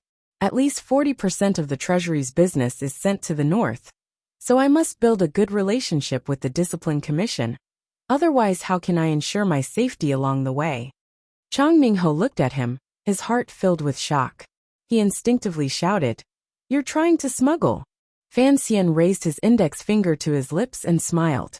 Drinking a mouthful of wine, he said, Marquis, do you think we should do this business? Chang Ningho had already sobered up quite a bit. Half of it was from the shock, and the other half was from the joy. What did the Qing kingdom rely on for its recent rise? Isn't it just the businesses left behind by the Yi family? If he could turn the interests of the southern imperial court into his personal interests, what kind of number would that be? However, Chang Ningho still found it hard to believe. Could this young southern official really be so daring? Chang Ningho thought about it for a long time. If Fan Xian wanted to smuggle, he indeed needed to build a good relationship with the Discipline Commission. As for the drawbacks, there was not a single one. In any case, Fan Xian was greedy for the money in the Qing kingdom's treasury. The northern Qi kingdom would suffer no loss at all. If he smuggled, the prices of those goods would fall, and the palace would save a great deal of money. The Empress Dowager and the Emperor's nephew would probably wake up laughing. Why wouldn't he do something like this that harmed others to benefit himself? Chang Ningho fiercely drank a mouthful of wine. Deal. I'll arrange for you to meet with old Shen. But what? Fan Xian, I must say this. I must get the palace's approval for this.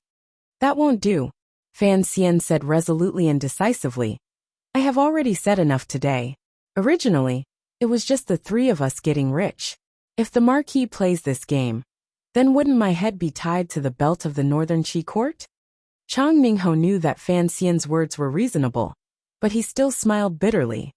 I don't dare to take responsibility for such an important matter. Then please consider it, Marquis, said Fan Xian coldly.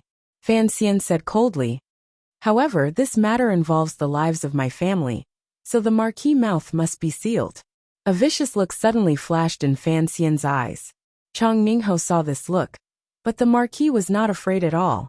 Instead, he laughed coldly and thought to himself, You, a civil official, actually want to play such underhanded tricks. You're no match for the Discipline Commission. Perhaps Chang Ningho had been shocked by the huge amount of money that could be brought about by smuggling, but he had forgotten Fan Xian's true identity, which was very similar to that of the Discipline Commission. Fan Xian looked at Chang Ningho's expression and knew that his bait today was just about enough. He chuckled and changed the subject. He told Chang Ningho about the conflict between the diplomatic mission and Chang Ningho's manor, and asked Chang Ningho to help mediate. Chang Ningho's mind was occupied with arranging for Fan Xian to meet with Commander Shen, and thinking about how to enter the palace and persuade the Empress Dowager to do this profitable business. Hearing Fan Xian's words, he naturally agreed. That brother of mine doesn't know how to do proper business, he scolded. He only knows how to cause trouble. Don't worry, I'll handle this matter. Not having eaten and drank to his heart's content, Envoy Fan left the manor and boarded the carriage, preparing to return to the diplomatic mission. Just then, he suddenly heard the hurried sound of hooves in front of him. It stopped next to the carriage. Fan Xian lifted the curtain and saw that it was indeed the eldest son of Chang Ningho's family, Wei Hua, the vice minister of the office of the Grand Herald, who had hurried back. He couldn't help but smile. It seemed that he had accomplished all four of his goals by delivering gifts to Chang Ningho's manor. Master Fan, what exactly do you want to do? Wei Hua gritted his teeth and lowered his voice to speak to Fan Xian, who stood by the carriage window. Fan Xian burped, and the sour smell made Wei Hua quickly cover his nose. He smiled and used his palm to clear the air. Your father and I were drinking buddies in the past. Since I've come to Shangjing today, of course I had to pay him a visit. Wei Hua was both angry and angry. You are an envoy of a country, and your words and actions will attract attention. If you truly wish to visit friends and relatives, You must do so after the affairs of the country have concluded. Then, the office of the Grand Herald will make the arrangements, or you can request an edict from the palace through the Ministry of Rights. If your sudden visit is noticed by the court officials, how will my father explain it to the palace tomorrow? Fan Xian laughed. The Marquis is a free and easy man. He doesn't care about such things. The Vice Minister's elegance is a far cry from your father's. Wei Hua suppressed the anger in his chest and swallowed his anger. Everyone knows that my father loves to drink. Master Fan, what exactly do you want to do? The drunkenness in Fan Xian's eyes disappeared, and he looked at Wei Hua calmly. The indifference in his eyes made Wei Hua feel a little uncomfortable. What do I want to do? I want to introduce a business deal to your father. Wei Hua didn't know what he meant, but his intuition told him that it was extremely dangerous. He placed his hand on the window frame of the invoice carriage and frowned. Master Fan, if you have something to say, please say it. I'm looking for you today. You're hiding. Fan Xian looked at him with a faint smile. I'm looking for the vice provost, but he's not at the Ministry of Rights. I'd like to ask, who should I look for? Wei Hua replied awkwardly. Aren't the envoys of your country currently in discussion with the Ministry of Rights? The border is being demarcated, and so is the prisoner exchange. Fan Xian looked him in the eye and said coldly, but as the Vice Minister of the Office of the Grand Herald, you should know what I want to do. Don't think about delaying it any longer. I must see him by tomorrow. Wei Hua said, the procedures are complicated. Do you think you can see him so easily? Fine. I'll come see your father tomorrow. Fan Xian was so angry that he laughed. Drink, talk, and then discuss business. Such a life as an envoy can be considered a happy one. With that said, the carriage began to move. Under the escort of the Northern Qi army, it happily made its way back to the encampment. Wei Hua angrily threw the horsewhip to the servant and walked into the manor. Along the way, he asked when Fan Xian had come and what he had done. After hearing that Commander Wei had accompanied him all the way, his heart calmed a little. Presumably, the emperor's officials would not be able to use this matter to make a fuss. Entering the reception hall, Wei Hua saw that Marquis Chongning was still enjoying his wine. Wei Hua was furious, but he suppressed his emotions and respectfully bowed to Marquis Chongning. Seeing that his most promising son had returned, Chongmingho smiled and said, Come, come, come. We have a guest today. It's that Fan Xian I've always mentioned. Hey, that kid.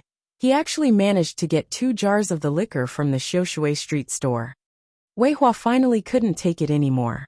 He sighed and said, Father, he's an envoy from an enemy country. Who knows how many people in the court are watching our Chongmingho and Chongmingho families. Could you? Before he could finish, Chongmingho was already howling. What? I'm the Empress Dowager's brother. Can't I have a guest at home? That's no ordinary guest. He's an envoy from the kingdom of Qing. Wei Hua's voice grew louder. It's precisely because our family is different from others that, for the sake of my aunt's reputation, you shouldn't have let Fan Xian through the door today.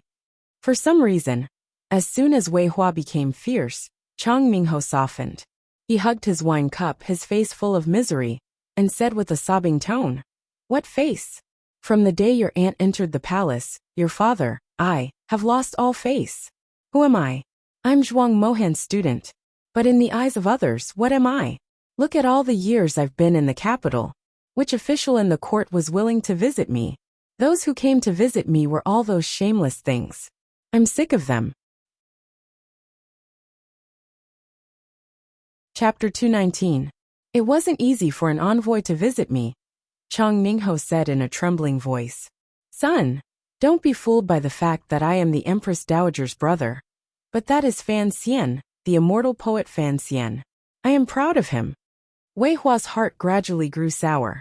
He knew that although his family lived a life of luxury and had considerable power in the Northern Qi court, which placed great importance on reputation, they had always had a bad reputation.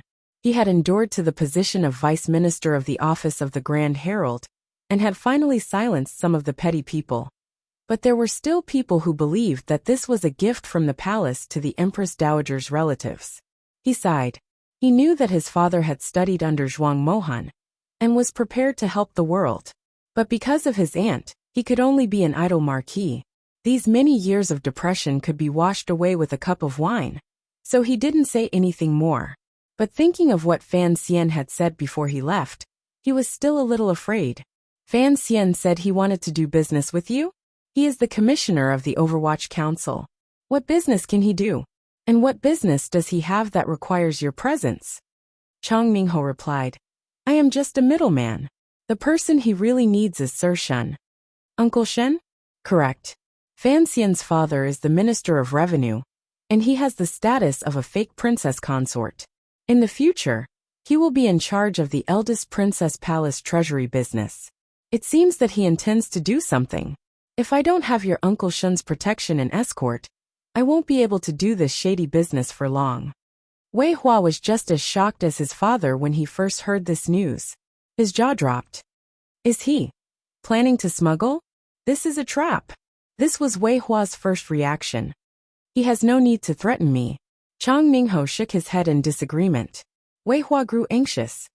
You don't know, but there is an agreement between the two countries. Fan Xian is anxious about this matter, and His Majesty wants us to stall for as many days as we can, until the Qing diplomatic mission is anxious. With this, regardless of whether this business is real or not, if you really arrange for him to meet with Sir Shen, we won't be able to escape. If Fan Xian comes looking for me again, how am I supposed to stall?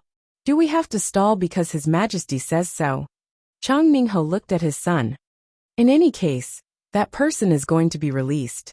If we can get something out of it, then we should help Fan Xian. What are you afraid of? Your aunt is still in the palace. Wei Hua sighed and didn't know what to say. A moment later he asked in a small voice, Do you think what Fan Xian said is true? I really don't understand why he would take such a big risk to smuggle goods into Daki. People die for wealth, and birds die for food. Chang Mingho was still tipsy, and thought he had seen through the hearts of the world. He laughed mockingly. The palace treasury? What a big steamed bun. Unfortunately, it did not belong to the Fan family. Even if his father was the Minister of Revenue in the Qing Kingdom, how much benefit could he get from the national treasury? If Fan Xian really does smuggle the palace treasury goods to the north to sell, do you know how big of a sum it will be? Wei Hua was clever and quick-witted. With a slight frown, he had a rough estimate. Over the past decade, the kingdom of Qing had been supported by the businesses left behind by the Yi family. At the same time, it had earned a lot of money from other parts of the world.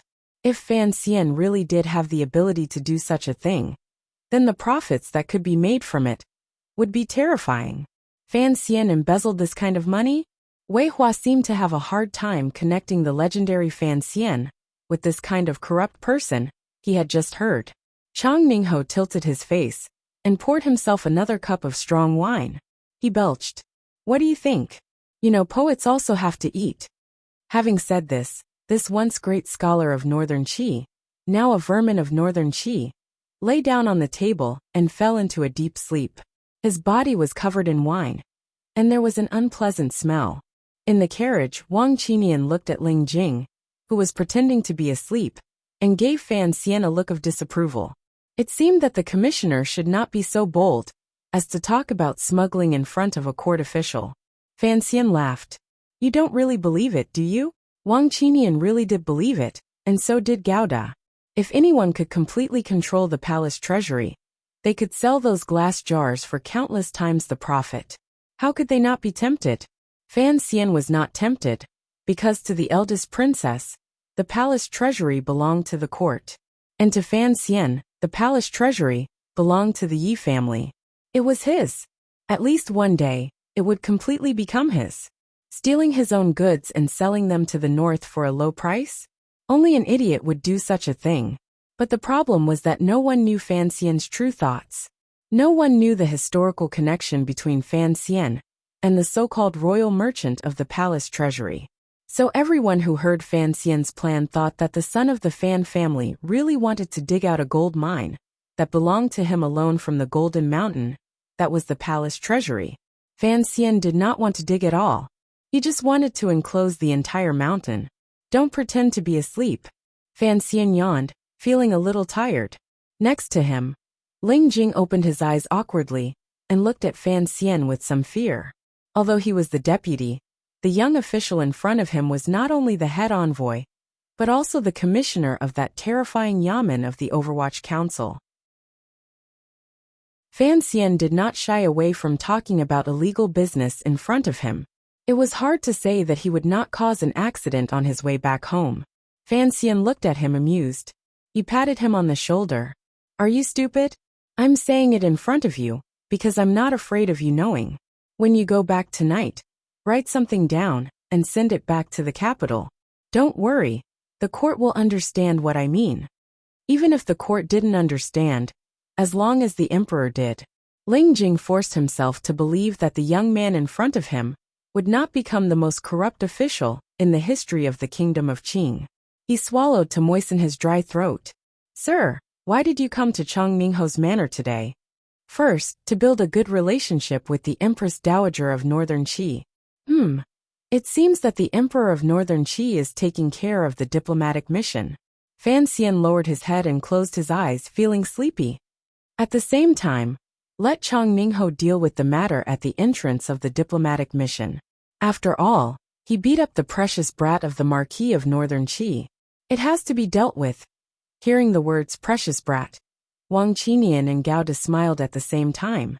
They felt that Fan Xian was right, so that it doesn't affect the official business of this diplomatic mission. Third, if I want to see Sir Shun, I can only do it through Chongmingho. Fourth, I want to scare Wei Hua. Whether or not the manor believes the food I threw out, I'm sure he'll secretly speed up the process. Why do you have to go through all this trouble to see Commander Shin? Ling Jing frowned. He's a high-ranking official, different from Chongmingho. Northern Qi won't allow it. So it depends on what Chongmingho thinks. Even if he doesn't see him, there's no harm. Fan Xian opened his eyes and yawned again. As for why I want to see him, that's council business. It's not convenient to tell you, Sir Lin. Ling Jing shivered. Remembering Fan Xian's true identity, he fell silent. Fan Xian yawned again. He had been yawning all the way in the carriage. It seemed that he was exhausted. After entering the palace today, he hadn't had any time to rest. What do we do later? Wang Qinian whispered. We're an enemy Shangjing after all. We're in the dark. Should we contact the eyes and ears of the 4th Bureau in Shangjing? I said no. Fan Xian stuffed his fist into his mouth, forcibly stifling the yawn that was about to escape his lips. He replied tiredly, Don't let those spies take risks. It's not time yet. What do we do later? Just sleep. Tomorrow, we'll wait for Wei Hua to take us to see Yan Bingyun. He squeezed the stiff envelope in his clothes, and a trace of worry appeared between his brows. After reading the letter, Fan Xian's palm tightened, and he ruthlessly crushed the paper into pieces. This was a habit he had developed in the Tsang Mountains. The pieces had already become powder. Even if the intelligence experts of the 2nd Bureau of the Overwatch Council collected them, they would not be able to recover them. The letter was written by a man named Huang Yi. Fan Xian had heard of this name before. He was an advisor of the eldest princess in the Li Palace in Xinyang. In the Overwatch Council's most confidential intelligence report, it was made clear that this scholar had an ambiguous relationship with the eldest princess. Save. I'm not some youth trying to put out a fire. Fan Xian laughed bitterly. Only now did he realize the complicated relationship behind the matter. Chen Pingping clearly didn't know that Xiaoan had the secret of the temple, and neither did the eldest princess. So the starting point of their actions was very simple and clear. Chen Pingping wanted Yan Bingyun to return, and Xiaoan to die, because he didn't like the idea of another old enemy in the north. He also believed that this was an excellent opportunity for Fan Xian's growth. The eldest princess didn't care about Yan Bingyun's life or death, but she wanted Xiaoan to live and regain control of the Brocade Guard. She liked to see Shang Shanhu and Xiaoan, a pair of powerful men, standing between the Empress Dowager and the Emperor of Northern Qi. Looking for an opening, they would make the Northern Kingdom even more uncomfortable. Although he didn't know the eldest princess's overall plan, Fan Xian was certain that his mother-in-law, who was far away in Xinyang, had reached some sort of secret agreement with Shang Shanhu. Otherwise, she wouldn't have invested so much. The eldest princess didn't know about the letter and hadn't discovered the matter of the night in Guangxin Palace. But Fan Xian was a black-clothed man hiding in the dark. He naturally wanted to keep a respectful distance from the eldest princess, waiting for an opportunity to strike. Now far away in a foreign country, he received her letter. He couldn't help but feel that it was absurd. After all, what did this have to do with Fan Xian? Chapter 220. News gathered from all sides, through all sorts of channels, gathered in that courtyard in the southwest corner of Shangjing. The diplomatic mission confirmed that Xiaoan had already secretly entered Shangjing. As for where he was being held, perhaps only the mother and son in the palace, as well as Master Shun of the Discipline Commission knew. It was strange to say that the Northern Qi royal court had welcomed Xiaoan with great fanfare at Wudu, but the return to the capital was completely silent. Presumably, Shang Shanhu, and those who wanted Xiaoan dead, were still engaged in a tug-of-war. For Fan Xian, Xiaoan's life and death were not within the scope of his consideration. To be more precise, once he entered Shangjing, Fan Xian had no way of knowing whether Xiaoan lived or died until he had enough confidence to mobilize the hidden forces in the north. Unless Wu Zhu came, or rather, unless Wu Zhu brought the chest to Fan Xian. This was another question that had been plaguing Fan Xian. Why did the usually cold and inhuman Uncle Wu Zhu insist on not entering the north? Could it be that there was someone on this land he did not wish to see? On the other hand, it was clear that Fan Xian's proposal to Chang Minghe was beginning to take effect. That proposal contained great benefits, and it had successfully enticed some people. A meeting with Master Shun of the Discipline Commission had also been secretly arranged. Fan Xian knew that although these things seemed to be secretive, his mother in the palace in Shangjing would certainly be watching all of this from the shadows. She would not completely trust Fan Xian, but he had to try. Fan Xian did not trust him at all, but he had thrown out the bait, and he always hoped to catch something. On the surface, it seemed that Wei Xiaoqing was still stalling, but in reality, both sides of the negotiation had already felt that the process was gradually speeding up. Although it was still a little behind the bottom line that Fan Xian had strongly requested, on a fine sunny day, the Chamberlain of Dependencies and the Discipline Commission secretly issued a joint document, and the diplomatic mission finally had the opportunity to meet with Yan Bingyan. That day the sky was clear, and there was not a single cloud in the porcelain blue sky. Fan Xian put his hand on the awning, shielding himself from the blazing sun. His lips curled into a smile, and he thought of the opening he often used in elementary school in his previous life. He was very happy, and also a little excited. During the journey, before the deal was made, the darkness hidden in the deepest part of his heart had almost made him make certain trades. Fortunately, none of this had become reality. Just as he had said a long time ago, Fan Xian admired this young Master Yan, whom he had never met before. He admired him very much. A son of a high-ranking official was able to give up glory, splendor, wealth, and travel to a faraway foreign country. With great difficulty, he took on the role of a spy on the northern border, and he had done an exceptional job, successfully infiltrating the upper echelons of northern Qi. Just from this, Fan Xian knew that this Master Yin was in many ways more outstanding than he was. The place where Yan Bingyan was imprisoned was a heavily guarded manor on the outskirts of Shangjing. Not far from the manor was a military camp, and both inside and outside the manor were guarded by the brocade guards of northern Qi. Yan Bingyan was imprisoned in a heavily guarded manor on the outskirts of Shangjing. Not far from the manor was a military camp, and both the inside and outside of the manor were guarded by the northern Qi brocade guard. This building was not as antique as the other buildings in Shangjing. It was purely made of hard stone, and did not have a courtyard. Looking from the corner tower, one would be able to see all the moving objects on the lawn.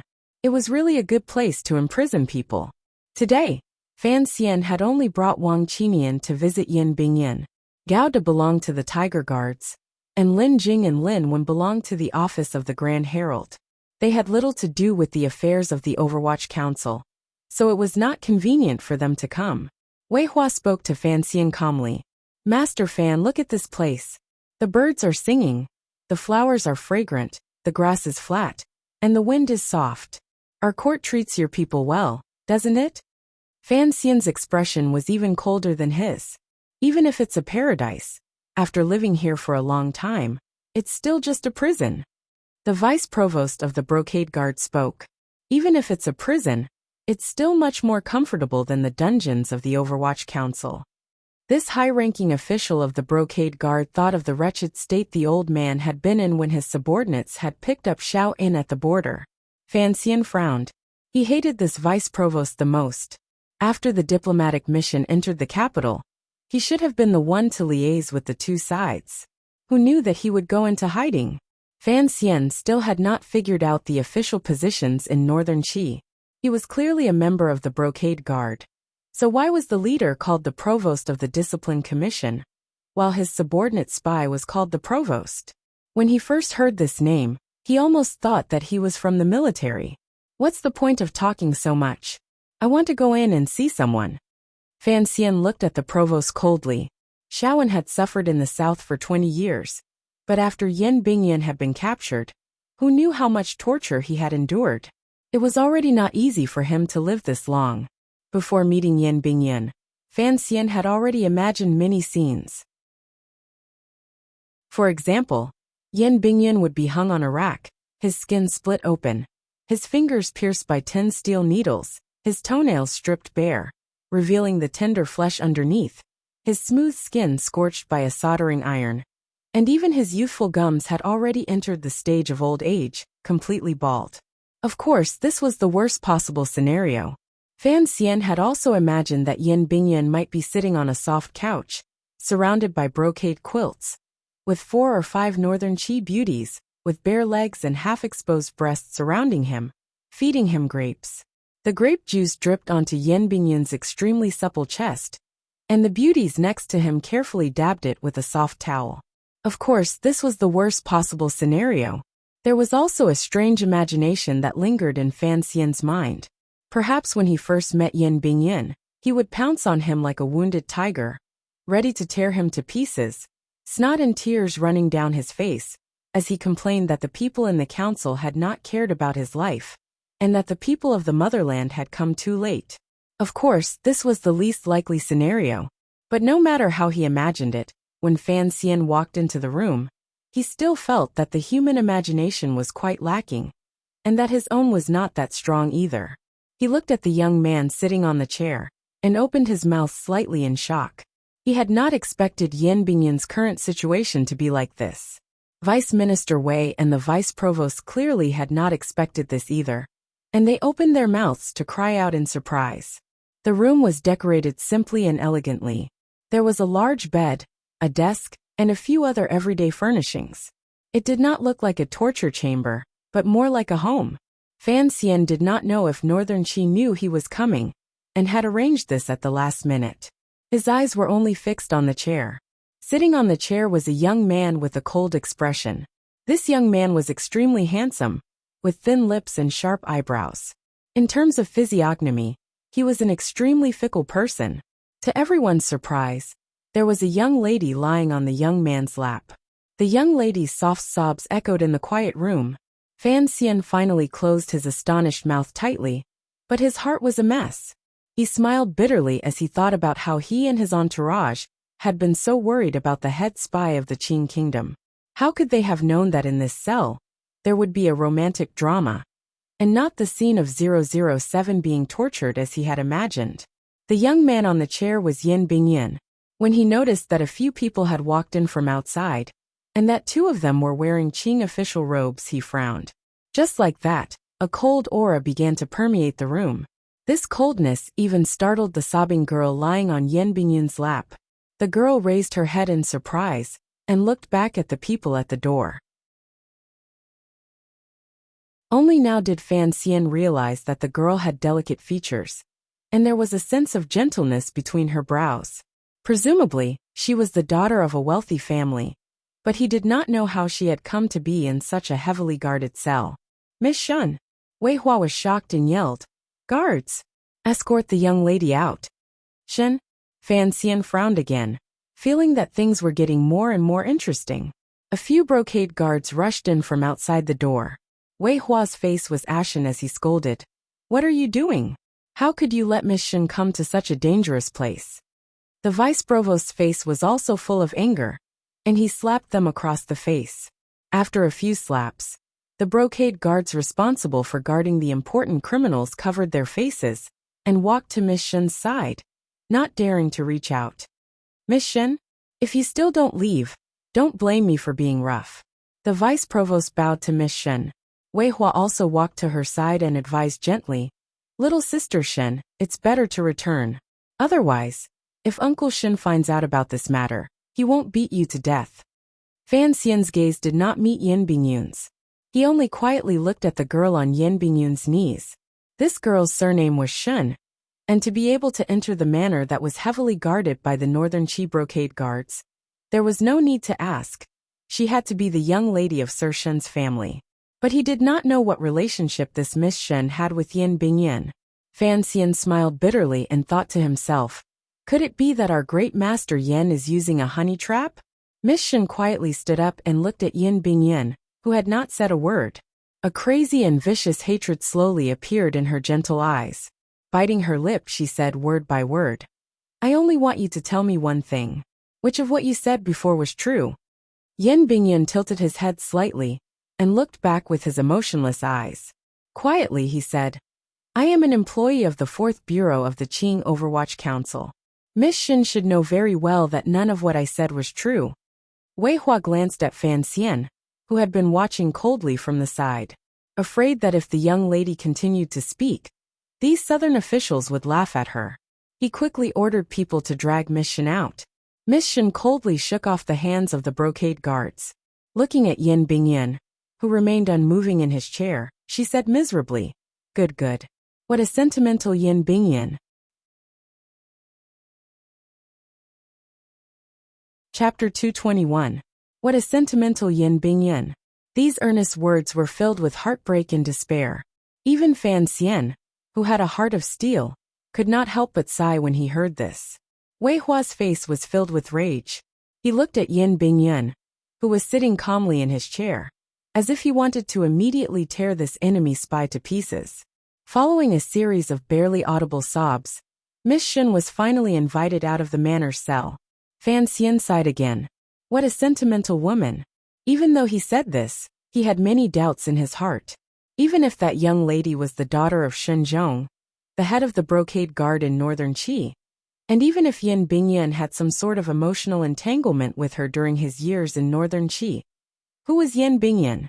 She was the highest-ranking spy of the Qing kingdom that Northern Qi had captured in the past 15 years. How could they have allowed Miss Shen to walk in and put on a show in front of the Qing kingdom's envoys? Suddenly, he understood what his counterparts in the north were thinking. The cell, which did not look like a prison cell, was much quieter. Sitting in his chair, Yin Bingyan did not stand up. He only poured himself a cup of tea and slowly sipped it. This powerful figure, who had been hiding in Northern Qi for many years, had a frosty expression on his face. He gave off the feeling that he did not care about anything, not even his own life or death. Wei Hua seemed to have calmed down from his earlier anger. He looked at Yin Bingyan and frowned. "Mr. Yen, no matter how you look at it, we have been good friends for the past 2 years.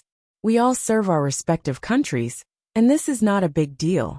But please remember, there are some things that I can never forgive. After you leave this time, please remember not to set foot in Northern Qi again. His Majesty has already sent a secret edict through Master Shen. If you dare set foot in Northern Qi again, Northern Qi will cut off your head, even if it costs the lives of 3,000 cavalrymen." Yin Bingyan half lowered his head, as if he had not heard what Wei Hua had said. His fingers gently played with the handle of his teacup. Ever since his identity had been exposed last year, and he had been imprisoned, this great scholar Yin, who had once been a social figure in Shangjing, seemed to have become a natural mute. "Today, I am here to see him," Fan Xian said expressionlessly to Wei Hua. Fan Xian expressionlessly said to Wei Hua, "I need a specific date. When can I take him back to the diplomatic mission?" "He can't return to the diplomatic mission, so he can only sneak out of Shangjing. Do you know how many people in Shangjing want to tear your Lord Yan's fresh meat apart? Wei Hua said coldly. Fan Xian shook his head. His Majesty has decreed that I must bring Sir Yan back to the diplomatic mission. As for the cover-up, we will do it. Do you think we want to stir up unnecessary trouble? Wei Hua frowned. He knew that Xiao In and Si Lily had already entered Shangjing. In this secret agreement, the Qing kingdom had already made the first move. They could not delay any longer. Furthermore, Fan Xian's intrusion into his manor had indeed provoked much criticism. But his seemingly absurd proposal had, for some reason, moved the people of the palace, as well as Master Shun, who held a great deal of power in his hands. I'll get the paperwork done right away. Fan Xian nodded calmly and said, Can you make things easier for me? I would like to speak with Sir Yan alone. Wei Hua frowned. If Fan Xian really wanted to discuss something, he could have waited until Yan Bingyun returned to the diplomatic mission. Wouldn't that have been more secretive? After thinking about it, he still had no idea what Fan Xian wanted. He nodded and signaled for the vice provost to leave with him. Only Fan Xian, Wang Qinian, and Yan Bingyun, who had his head half lowered and was incomparably cold, remained in the room. Fan Xian had no self-awareness that he was in the prison of an enemy nation's brocade guard. With a warm smile on his face, he dragged a chair and sat in front of Yan Bingyun. Looking at the young man's handsome face, he said, I am Fan Xian. Fan Xian knew that before Yan Bingyun was arrested, he had already entered the capital. As the head of the Overwatch Council in the north, Yan Bingyun must have heard of his name.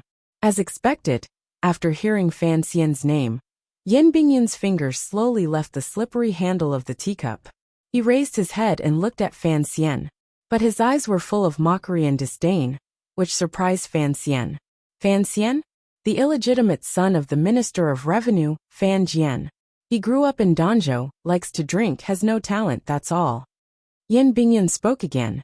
His voice was soft and gentle, completely at odds with the cold expression on his face. What are you doing here? Fan Xian sighed.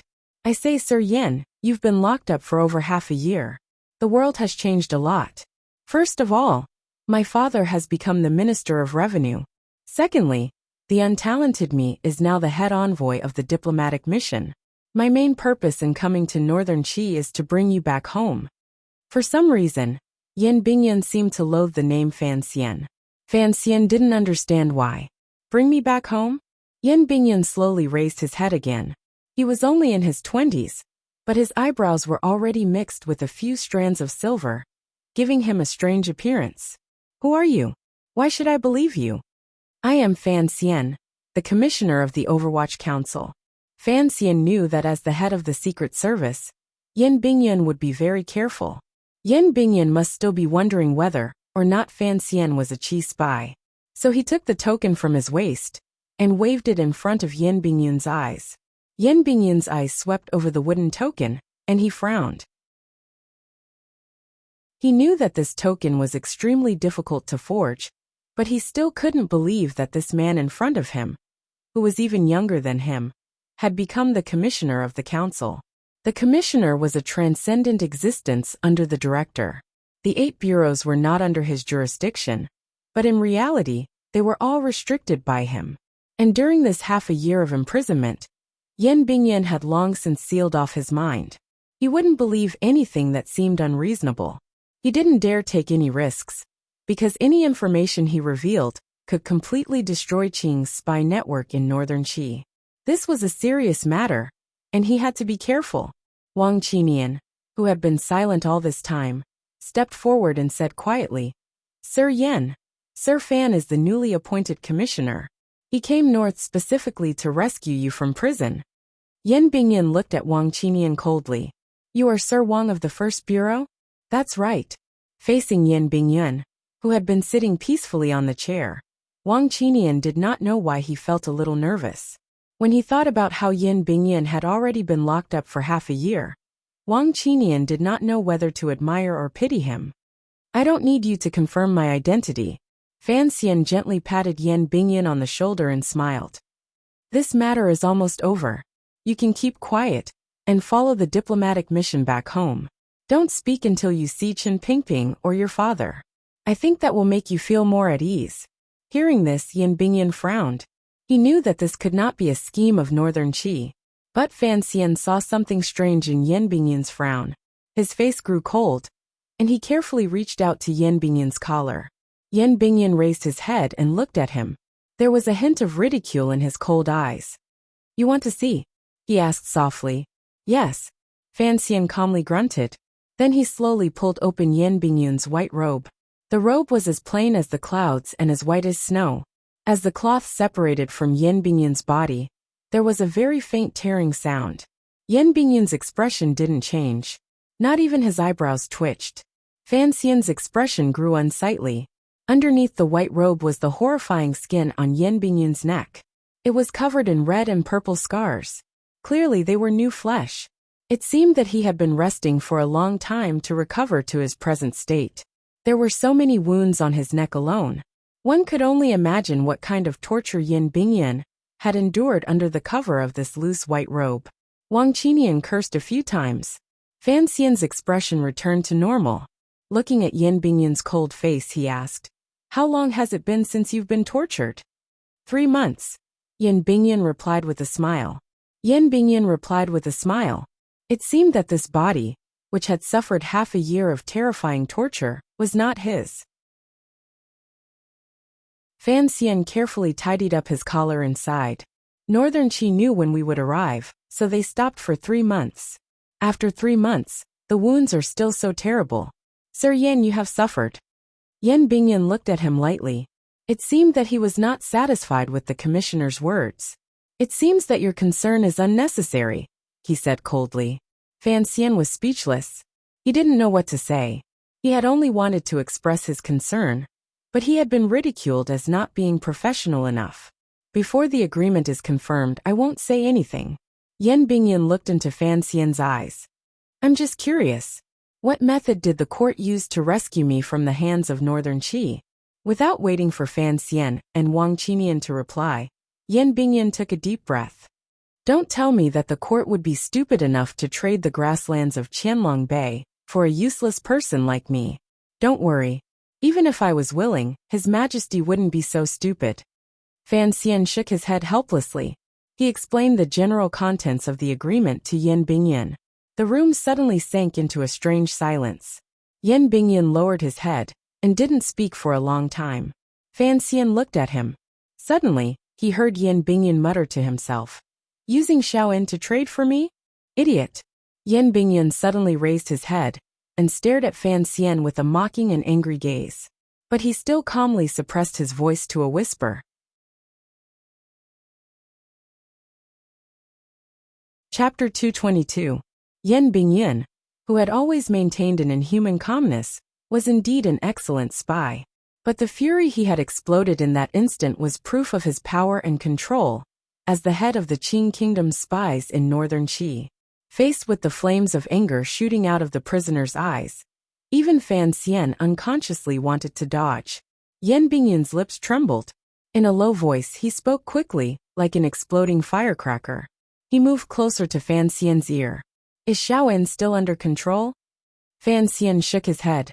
After Wudu, he was handed over to the brocade guard of Northern Qi. I suppose he has already entered the capital. Is there any way to kill him? No. Did you get the secret out of his mouth? Fan Xian shivered. He pulled away from Yan Bingyan and looked at him calmly. You know the secret he's talking about? Yan Bingyan looked at the young commissioner in front of him, and a strange smile appeared on his lips. I've been in Northern Qi for 4 years. Naturally, I know that the Northern Qi royal family has always been obsessed with Xiaoen, although I don't know the specifics of that secret. For the Northern Qi royal family to place such importance on it, it can't be simple. After a pause, Yan Bingyan suddenly said, Do you know who Xiaoen is? Fan Xian nodded and smiled. I believe I know more than anyone else. Yan Bingyan quickly cursed. Since you know, how could you allow such a thing to happen? Fan Xian looked at him calmly. The intentions of His Majesty and the director are clear. Xiaoen is old, and you are still young. So in this deal we have the advantage. Yan Bingyan once again fell silent. He had not expected that because of him, the Qing royal court would be willing to use Shaoan in exchange. But this reality made the commander of the northern spies feel a sense of defeat. Being captured alive by the brocade guard of northern Qi was already a humiliation, and now the royal court had to pay such a heavy price. Without a doubt, it was even more humiliating. He was very disappointed. His body, shrouded in his white robe, seemed to shrink. Fan Xian looked at him calmly. "You are a smart man. Since this matter has already been decided, you must return to the south safely. That way we won't lose too much." Yan Bingyan was cold and speechless. He knew that this commissioner of the Overwatch Council, who had appeared out of nowhere, had said the most correct thing to say. 3 days later, "I will wait for you at the mission." Fan Xian smiled and walked out side by side with Wang Qinian, accompanied by Wei Hua and the vice provost. They boarded the carriage and returned to the diplomatic mission. After returning to the diplomatic mission, the people of the kingdom of Qing gathered together to sort out the events of the past few days. Then they dispersed, leaving only Fan Xian and Wang Qinian. Fan Xian rested his chin on his hand and sank into deep thought. Wang Qinian asked carefully, "Master Fan, what are you thinking about? Why did Mission appear there?" Fan Xian yawned and continued, "This could be Northern Qi trying to mess with our minds, or at least weaken the trust the court has in Yan Bingyan." "How could that be?" Wang Qinian was puzzled. "The imperial court is naturally aware of Lord Yan's methods. Things can always get complicated," Fan Xian said expressionlessly. "If someone with ulterior motives wants to do something, this could be a loophole. And there's something else I don't understand. Old Wang, tell me, why is it that when we went to see Lord Yan, he was clearly able to return home, but I didn't see a trace of happiness on his face? Because the price the court paid to have him return home was too high." Wang Qinian had been in the Overwatch Council for a long time, and he was more familiar with the eccentric officials of the council than Fan Xian. He said respectfully, "If Lord Yan knew that the court would use Shaoan in exchange for him, perhaps he would have chosen to commit suicide when he was first arrested, instead of waiting until now." Fan Xian seemed to find it difficult to understand the state of mind of these Overwatch Council officials. He frowned and said, "Could it be an outstanding Overwatch Council official really?" He deliberated for a long time before carefully asking, "Really is willing to sacrifice himself for the country?" "Yes." Wang Qinian stole a glance at Fan Xian and found that his face was only a little confused. He then respectfully said, "I admire Lord Yan very much. But as an official of the Overwatch Council, or perhaps as a secret agent of the court, when you first entered the council, you should have been prepared to sacrifice yourself for the country. The secret agents of the council only believe in one thing. For this goal, any method, any sacrifice is permitted." "What goal?" "Everything for the kingdom of Qing." Wang Qinian's face showed a somewhat fanatical expression. Fan Xian's finger unconsciously wrote something on the table. He had seen Yan Bingyan for the first time today, and found that he had been sitting in that chair the entire time, and his sitting posture was a little strange, like a javelin. Other than his buttocks, there was no other part of him that was touching the chair.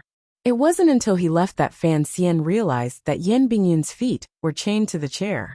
There could only be one explanation for Yan Bingyan's sitting posture. There was no part of Yan Bingyan's body that was unharmed. It was all rotten flesh, which was why he had chosen this posture. "Everything for the kingdom of Qing?" Fan Xian's frown deepened. "So they're all a bunch of idealists." The kingdom of Qing had sent a letter through official channels to the diplomatic mission. Naturally, there were no secrets in the letter, only that the birthday of the Empress Dowager of Northern Qi was approaching, and the court had ordered the diplomatic mission to postpone their return to Qing. After this important matter was completed, they would return. This wasn't a big deal, the diplomatic exchanges between the two countries, and when it came to something like the Empress Dowager's birthday, they would have to join in the fun. Furthermore, being in Shangjing, Fan Xian still had some matters to attend to, so he was happy to stay a few more days. But thinking of his beautiful wife and weak sister at home, he couldn't help but feel a little worried. The Empress Dowager's birthday, and we represent the face of the court. This gift can't be too shabby. Deputy Lin Jing pondered. Why don't we ask one of our subordinates to go for a stroll on Xiushui Street? Hearing the words Xiushui Street, Fan Xian thought of the letter boss Sheng had handed him, and shook his head. The waters of Shangjing were deep enough, and the eldest princess still wanted to remotely control the internal strife of a foreign country from Xinyang. Fan Xian certainly didn't want to get involved in such muddy waters. Then what should we give? Lin Jing began to have a headache over the problem of giving gifts to the palace banquet. Fan Xian already had a plan. With a wave of his hand he said, "When the time comes, I'll write a poem and mount it properly." This sounded arrogant, but his subordinates all nodded their heads. The immortal poet Fan Xian didn't write poetry, and this was something the whole world knew. If Fan Xian made an exception for the Northern Qi Empress Dowager's birthday, it would be a great honor. But Fan Xian's calligraphy really wasn't presentable. Wang Qinian began to come up with a bad idea. Master Yan's status in Northern Qi is that of the great scholar Yin. He is skilled in chess, the zither, calligraphy and painting. His calligraphy master is Master Pan Ling. Last year in Northern Qi, a Chinese painting could be sold for 1,000 liang of silver. Master Fan will write a poem, and Master Yin will write a letter. With two of the most talented young men of the kingdom of Qing working together, wouldn't the Northern Qi Empress Dowager laugh her head off? Lin Jing and Lin Wen knew that Wang Qinian was Fan Xian's confidant, and thought that this was a good idea. Now that they knew who Master Yin was, they felt that it was a little strange, but for a moment they couldn't figure out what was so strange about it. Fan Xian laughed and scolded him. "Who is Master Yin? I'm afraid the people of Northern Qi want nothing more than to eat his flesh and drink his blood. And you're suggesting that he write a poem for the Empress Dowager as a birthday gift? Aren't you afraid that when the Empress Dowager opens the scroll, she'll die of anger, and the palace will become a funeral?" Wang Qinian was embarrassed. Only now did he realize that his suggestion was indeed absurd. He laughed. "If we can anger the Northern Qi Empress Dowager to death, it'll be a good story for the council." Fan Xian didn't pay attention to the middle-aged man's dry joke. He sank into deep thought. It was clear that if Yan Bingyun returned to the kingdom of Qing safely, with the foundation he had built in Northern Qi over the past 4 years, and a year in prison, Yan Bingyun would immediately rise in the Overwatch Council.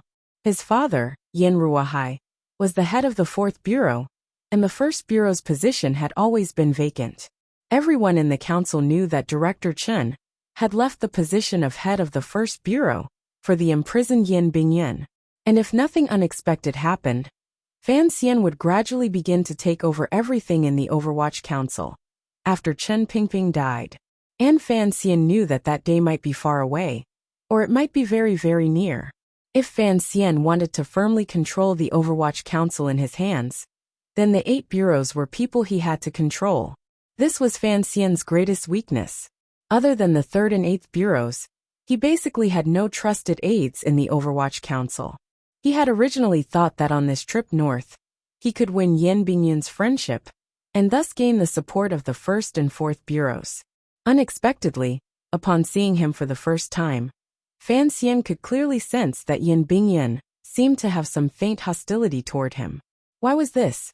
Fortunately, Yan Bingyun didn't seem to want to hide this hostility, which made Fan Xian feel a little more at ease. "Master, it's time," Wang Qinian reminded him in a quiet voice. Fan Xian nodded and stood up to leave the courtyard. Behind him, the 2 brothers, Lin Jing and Lin Wen, looked at each other, unsure of where the envoy was going today. Outside the courtyard, Chang Mingho's family was waiting. Some people in the palace had already spoken, so the imperial guards responsible for the diplomatic mission's protection tacitly agreed to let those in embroidered clothing take over their duties. They guarded the carriage as it drove toward Taiping Alley, the busiest street in Shangjing, Northern Qi. It was drizzling, and in the blink of an eye, the carriage's tracks were swallowed up. Fan Xian, the commissioner of the Overwatch Council of the Kingdom of Qing, was going to meet with Shen Zhong of the provost of the Brocade Guard of the Kingdom of Qi. A meeting between secret agents was always mysterious. Chapter 223. Raindrops hit the roof of the carriage with a dull thud. Fan Xian closed his eyes to rest. He didn't know how long they had been traveling, but he found that the carriage had finally stopped. Fan Xian opened the door of the carriage with one hand and smiled slightly. He stepped out into the rain, only to find that there was an umbrella over his head, shielding him from the wind and rain. Only the cold of spring in the alley around him seeped in through the umbrella. Wang Qinian, dressed in black, held the umbrella over Fan Xian's head. Behind him, the 7 tiger guards carried long knives on their backs, silently lined up on either side of Fan Xian. Fan Xian wore a dark-colored cloak with a plain-colored robe underneath. Hidden underneath was the nocturnal clothes he had prepared before leaving the capital. His plain clothes exuded a murderous aura. Paired with his handsome face, he looked incomparably spirited. "Commissioner Fan, this way please." The brocade guard responsible for leading the way expressionlessly extended his hand and led them into a courtyard. The courtyard was in a side alley. Fan Xian tilted his head slightly and could faintly hear the bustle in front of him. He smiled and said, "Looks like it's the back courtyard of a brothel." The brocade guard's expression froze for a moment. Then he replied with a smile, "Commissioner, your hearing is amazing. This is the back courtyard of Panchalin. Master Shun likes to entertain guests here." Fan Xian knew of Panchalin. According to legend, it was the most exclusive place in northern Qi. The first founding emperor of northern Qi had been a frequent visitor here. He smiled and nodded. He stepped on the puddles of water on the stone slabs and walked into the back courtyard.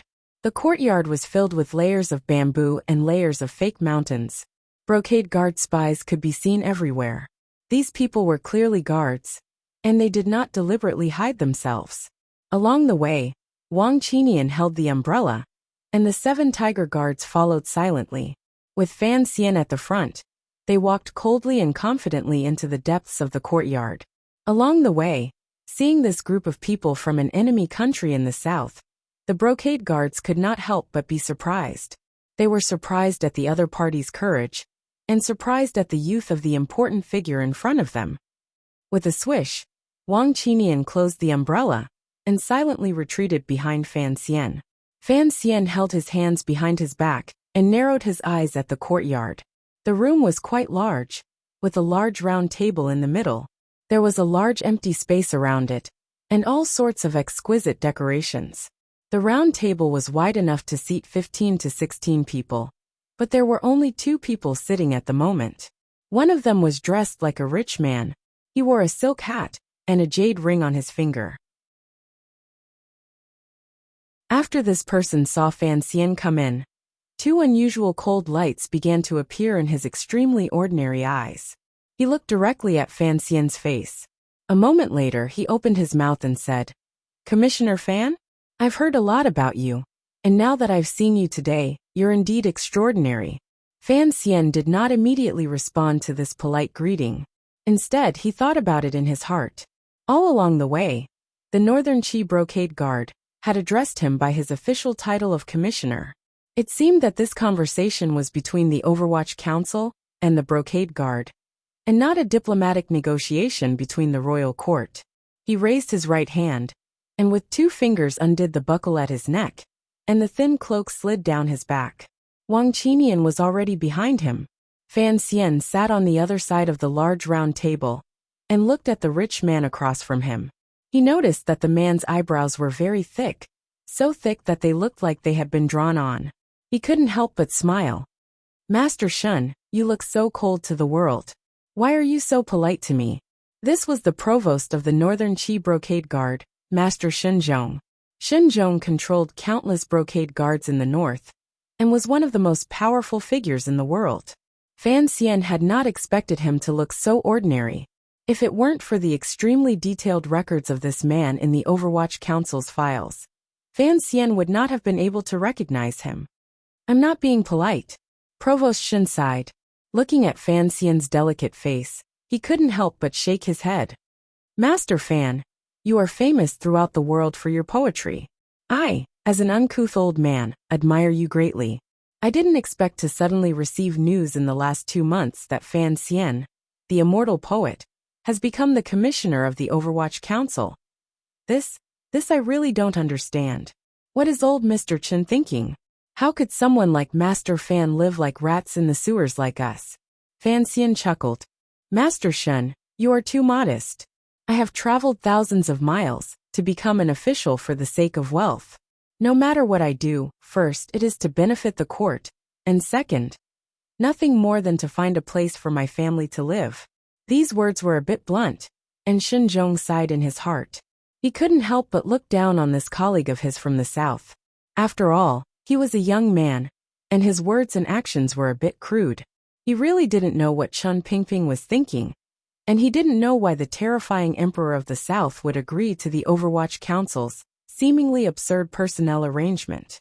In truth, as the provost of the Northern Qi Brocade Guard, Shenzhong had always felt an indescribable admiration for his colleagues in the South. As for the crippled man in the wheelchair, he was even more respectful and fearful.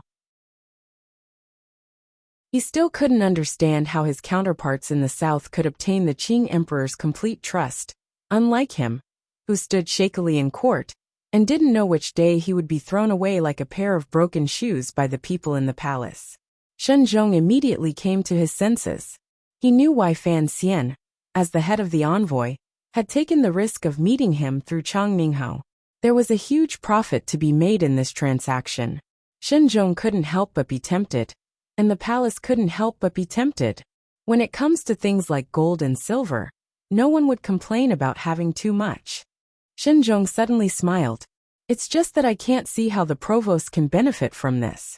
Fan Xian waved his hand, and Wang Qinian and the 7 tiger guards left.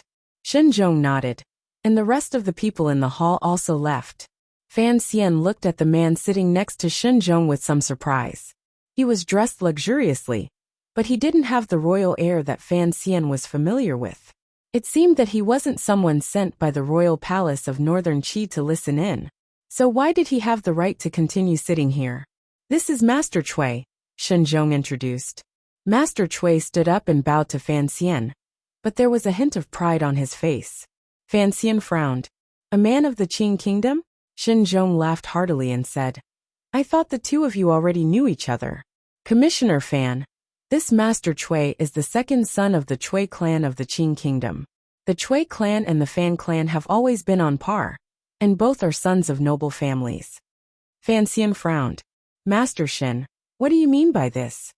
A sinister look flashed through Shenzhong's eyes. Master Fan, didn't you want to talk business?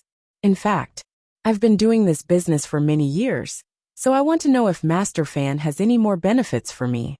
Fan Xian tilted his head slightly and looked at Master Cui, trying to read his face. Suddenly he asked, Master Cui, did you come to this banquet of your own accord, or did your family elders ask you to come? How could I miss such a grand event? Master Cui didn't seem to be afraid of Fan Xian. Things had become very clear. This Master Cui was clearly representing the interests of the Cui clan, and behind the Cui clan was the eldest princess, who was far away in Xinjiang. It wasn't that Fan Xian hadn't considered the possibility that the eldest princess had relied on smuggling to obtain so much profit from the palace treasury. But he hadn't expected that the provost of the Brocade Guard would pull the eldest princess's representative to the table. What made Fan Xian even angrier was that this rascal Cui actually dared to sit at the table and act as a bargaining chip for the other party. The eldest princess had a favor to ask of Fan Xian, so it was impossible for her to interfere in his affairs. It must have been this rascal Cui acting on his own. Fan Xian had taken the initiative to contact Shenzhong. On one hand, he wanted to build a connection, but on the other hand, he wanted to attack Xinjiang's source of income. He hadn't expected the Northern Qi kingdom to play such a trick. What should have been a game of secret bidding had been brought out into the open. As if sensing his displeasure, Shenzhong smiled and said, Master Fan, there is no harm in being frank. We are all people who want to make a fortune. This Master Cui and you are planning to do business in a way that overlaps, and I cannot eat both sides. Naturally, I would like to hear your opinion. Fan Xian regained his composure. He looked at Master Cui. I didn't expect Master Cui to have the guts to make such a big deal. How could I compare to Master Fan's guts? Master Cui smiled. Shenzhong saw that the situation was a little awkward. He smiled. Master Chui is also the son of a noble family. His family has several high-ranking officials in the southern court, but he is currently traveling. One day, he will enter the court as an official. You two should get to know each other. Hearing this, Fan Xian laughed coldly to himself. He looked at Shen Zhong. Master Shen, perhaps you've forgotten who I am. I really don't care about noble families or whatever. Having said this, Fan Xian stood up. Without saying a word, he left the hall. Wang Qinian had already received him with an umbrella. 7 tiger guards gripped the hilts of their long swords in their hands. They escorted Fan Xian out of the courtyard. Along the way, none of the brocade guards dared to stop them. All they heard was the soft sound of a carriage outside the courtyard. Fan Xian had left so rudely. As if he hadn't expected Fan Xian to have such an intense reaction. Shen Zhong stood rooted to the ground. He had been immersed in officialdom for decades, and had seen all kinds of negotiations. But he had never encountered a situation like this. The way this young Commissioner Fan did things was far beyond anyone's expectations. He turned his head and smiled warmly. Master Chui, this Master Fan is a man of character. Master Chui's face turned red and green. Fan Xian's words had greatly hurt his self-esteem. What noble families? How could Fan Xian say he didn't care about them? He thought angrily, what is the Fan family? He drank a cup of wine to drown his sorrows. In his heart, he felt that something was wrong. Shen Zhong looked at him, not saying a word. Suddenly, Master Chui's hands began to tremble. He remembered Fan Xian's identity as an Overwatch Council member, and that he was, after all, the son-in-law of the eldest princess. His face turned pale with fright. He looked at Shen Zhong again, his eyes filled with hatred. He cursed. Master Shen, you tricked me into coming here. Do you want me to die?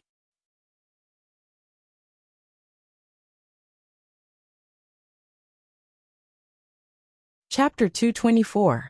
The night rain fell on foreign soil, making a familiar pitter-patter. Fan Xian took a sip of tea and said to Wang Qinian, write a secret letter immediately.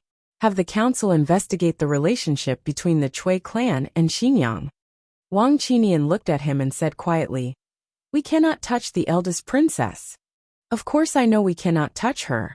Fan Xian knew that the things that the eldest princess had done were actually all tacitly approved by the emperor. But today's unfriendly meeting with Shen Zhong only strengthened a certain idea in Fan Xian's heart. I just want to find out how much power Xinyang has in the court. Yes. Wang Qinian agreed and continued. Master Chui is still kneeling outside. Sir, do you think we should let him rise?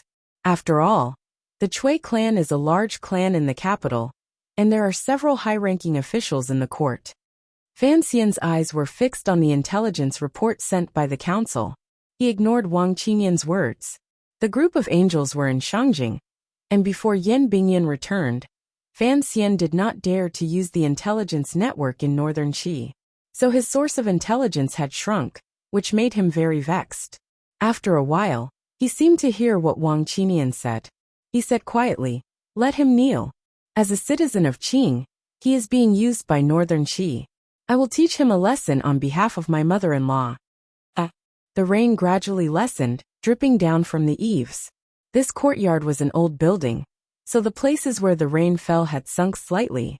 Fan Xian put on a robe and walked out of the room. He looked at Chui kneeling in front of the stone steps, and did not speak for a long time. The other members of the diplomatic mission had long since avoided this small courtyard, so it was especially quiet. You should know very well what you should do if your family still wants to do business in the north. Fan Xian looked coldly at the soaked Chui. I will spare your life for today. Write a letter to Xinyang.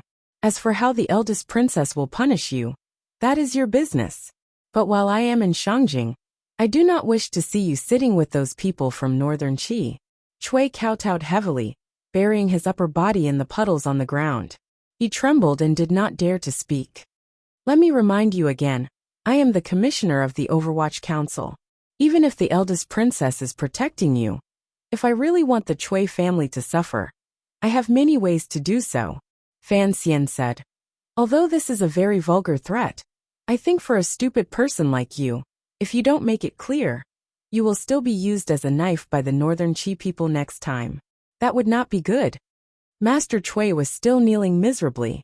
At the time, he had woken up in the rear courtyard of Panshanlin. Only then did he realize how big a mistake he had made. Putting aside Fan Xian's identity as the Overwatch Council that everyone feared, he was the son-in-law of the eldest princess. In Fan Xian's eyes, Master Cui was at most an ant. Today, he had acted on his own to see what the Overwatch Council wanted to do with Northern Qi. Originally, he had considered the issue from the eldest princess's point of view. But if Fan Xian really wanted to deal with him, he feared that the eldest princess would not bother to protect him. Given Fan Xian's current power and influence, aristocratic families were really not worth his attention. Let's put it plainly. Fan Xian looked at him. You work for the eldest princess. Naturally, I will not make things difficult for you. But right now, I want to do something. So I hope you can see the situation clearly. Yes, Master Fan. Master Cui said in a trembling voice. I have made a mistake. We are all officials of the kingdom of Qing. No matter what happens in the court, once we leave the country, we must remember that you and I are both citizens of Qing. Do not let outsiders laugh at us. This is what angers me the most. After this little interlude, Xinjiang carefully maintained their respect for the diplomatic mission, and Northern Qi finally felt Fan Xian's power. More accurately, they felt the power of the Overwatch Council of the Southern Court. Shenzhong had always made deals with Xinjiang, so when Fan Xian proposed this deal through Chongmingho, he did not think much of it. But looking at the current situation, it seemed that the rumors were true. If Fan Xian really did control the palace treasury in the coming year, the eldest princess would lose her power, and Shenzhong's discipline commission would offend Fan Xian. Then a large source of income would be cut off. The Northern Qi Palace also knew of this matter. The Empress Dowager fiercely questioned Shenzhong. Shenzhong was full of anxiety. Who would have thought that Commissioner Fan would not even give him a chance to bargain? And the news that Master Cui had knelt at the diplomatic mission that night had also reached the ears of the brocade guard. Shenzhong knew that he had to look at Fan Xian in a new light.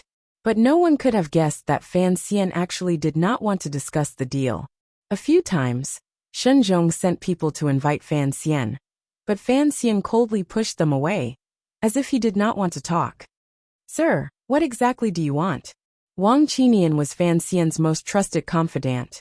There were many things that even the Overwatch Council did not know, but Wang Qinian was well aware of them. He knew that Fan Xian had secretly done many things to deal with the eldest princess of Xinjiang, but the eldest princess did not seem to have noticed. But now, Fan Xian looked as if he wanted to reconcile with the eldest princess. This puzzled Wang Qinian. I want everyone to not know what I want to do. Fan Xian straightened his clothes. Without turning his head, he said quietly, the eldest princess has a favor to ask of me. Naturally, I want to take advantage of this opportunity to gain some benefits. Wang Qinian still did not understand, and Fan Xian did not explain further. That afternoon, a carriage entered the diplomatic mission's encampment through a corner gate. The carriage looked very shabby and ordinary. Whether it was the carriage's decoration or the coachman's appearance, there was nothing out of the ordinary about it. But everyone in charge of the diplomatic mission's security could clearly feel the tension inside. Outside, the shadows of the Northern Qi brocade guard could be seen everywhere. Fan Xian looked at the carriage and said something that seemed completely unrelated to the current situation. It seems Si Lily has also arrived in Shangjing. A young man in a white robe pushed open the carriage door and slowly moved forward. He stood there, looking at the sky above his head. He narrowed his eyes slightly, and then lowered his head to look at the people in the courtyard who were looking at him. He could easily sense the smell of the courtyard from these people, and he could not help but smile faintly. Fan Xian walked forward and condescendingly took Yan Bingyun's uninjured right hand. He carefully helped him out of the carriage, and said quietly, "Welcome home." For the people of Qing, the diplomatic mission's location was like their homeland. Yan Bingyun had been imprisoned for a year, and had long since prepared to die. Although he still could not accept the agreement to trade Xiao In for himself, now that he had set foot on the diplomatic mission's grounds and heard Fan Xian's words of welcome home, he could not help but feel moved. There were no civil officials from the office of the Grand Herald in the courtyard. Aside from the 7 Tiger Guards, everyone else was an official of the Overwatch Council hidden within the diplomatic mission. They all looked at this young man, who had difficulty walking, and bowed in unison. "Greetings, Master Yen." Their voices were not impassioned, nor were they loud, but their sincerity could be felt. Yen Bingyan smiled and said nothing. He only said quietly, "I am very surprised to be able to come out alive." Fan Xian held his hand and laughed. "I am also surprised that your fingernails were not completely pulled out." These 2 future deputy heads of the Overwatch Council spoke very softly, and only they could hear each other. Yen Bingyan returned to the diplomatic mission. His mission to Northern Qi was half complete. Fan Xian felt reassured. He said a few words to Wang Qinian, then helped Yen Bingyan into the inner chamber. "Take off your clothes." I didn't hold back. It was clear that Yen Bingyan would not misunderstand anything. He slowly tore off his white clothes, revealing his well-proportioned naked body. Fan Xian raised his eyebrows. He thought of how he had felt when he had changed clothes in the capital's 3rd bureau. He found that Yen Bingyan was indeed much calmer than he was. He took out a box of medicine from a box, and used his fingers to pick out some, then began to evenly apply it to Yen Bingyan's body. Wherever his fingers passed, the wounds rose and fell. The horror of the wounds was indescribable.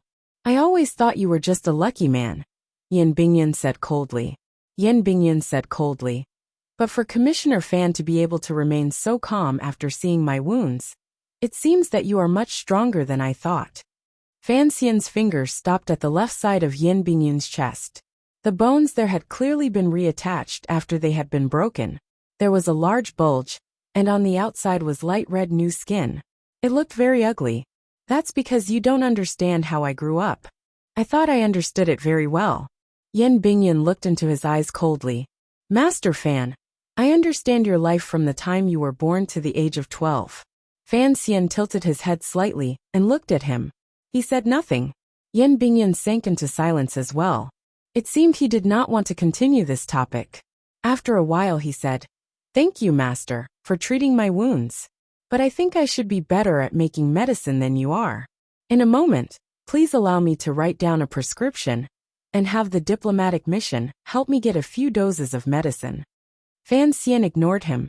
He continued to apply the medicine, complementing it with the healing methods he had learned since childhood. "Eat him." Fan Xian unceremoniously stuffed a pill into Yen Bingyan's mouth. He said coldly, "When it comes to treating wounds and detoxifying poisons, there is no one in this world who dares to clamor in front of me."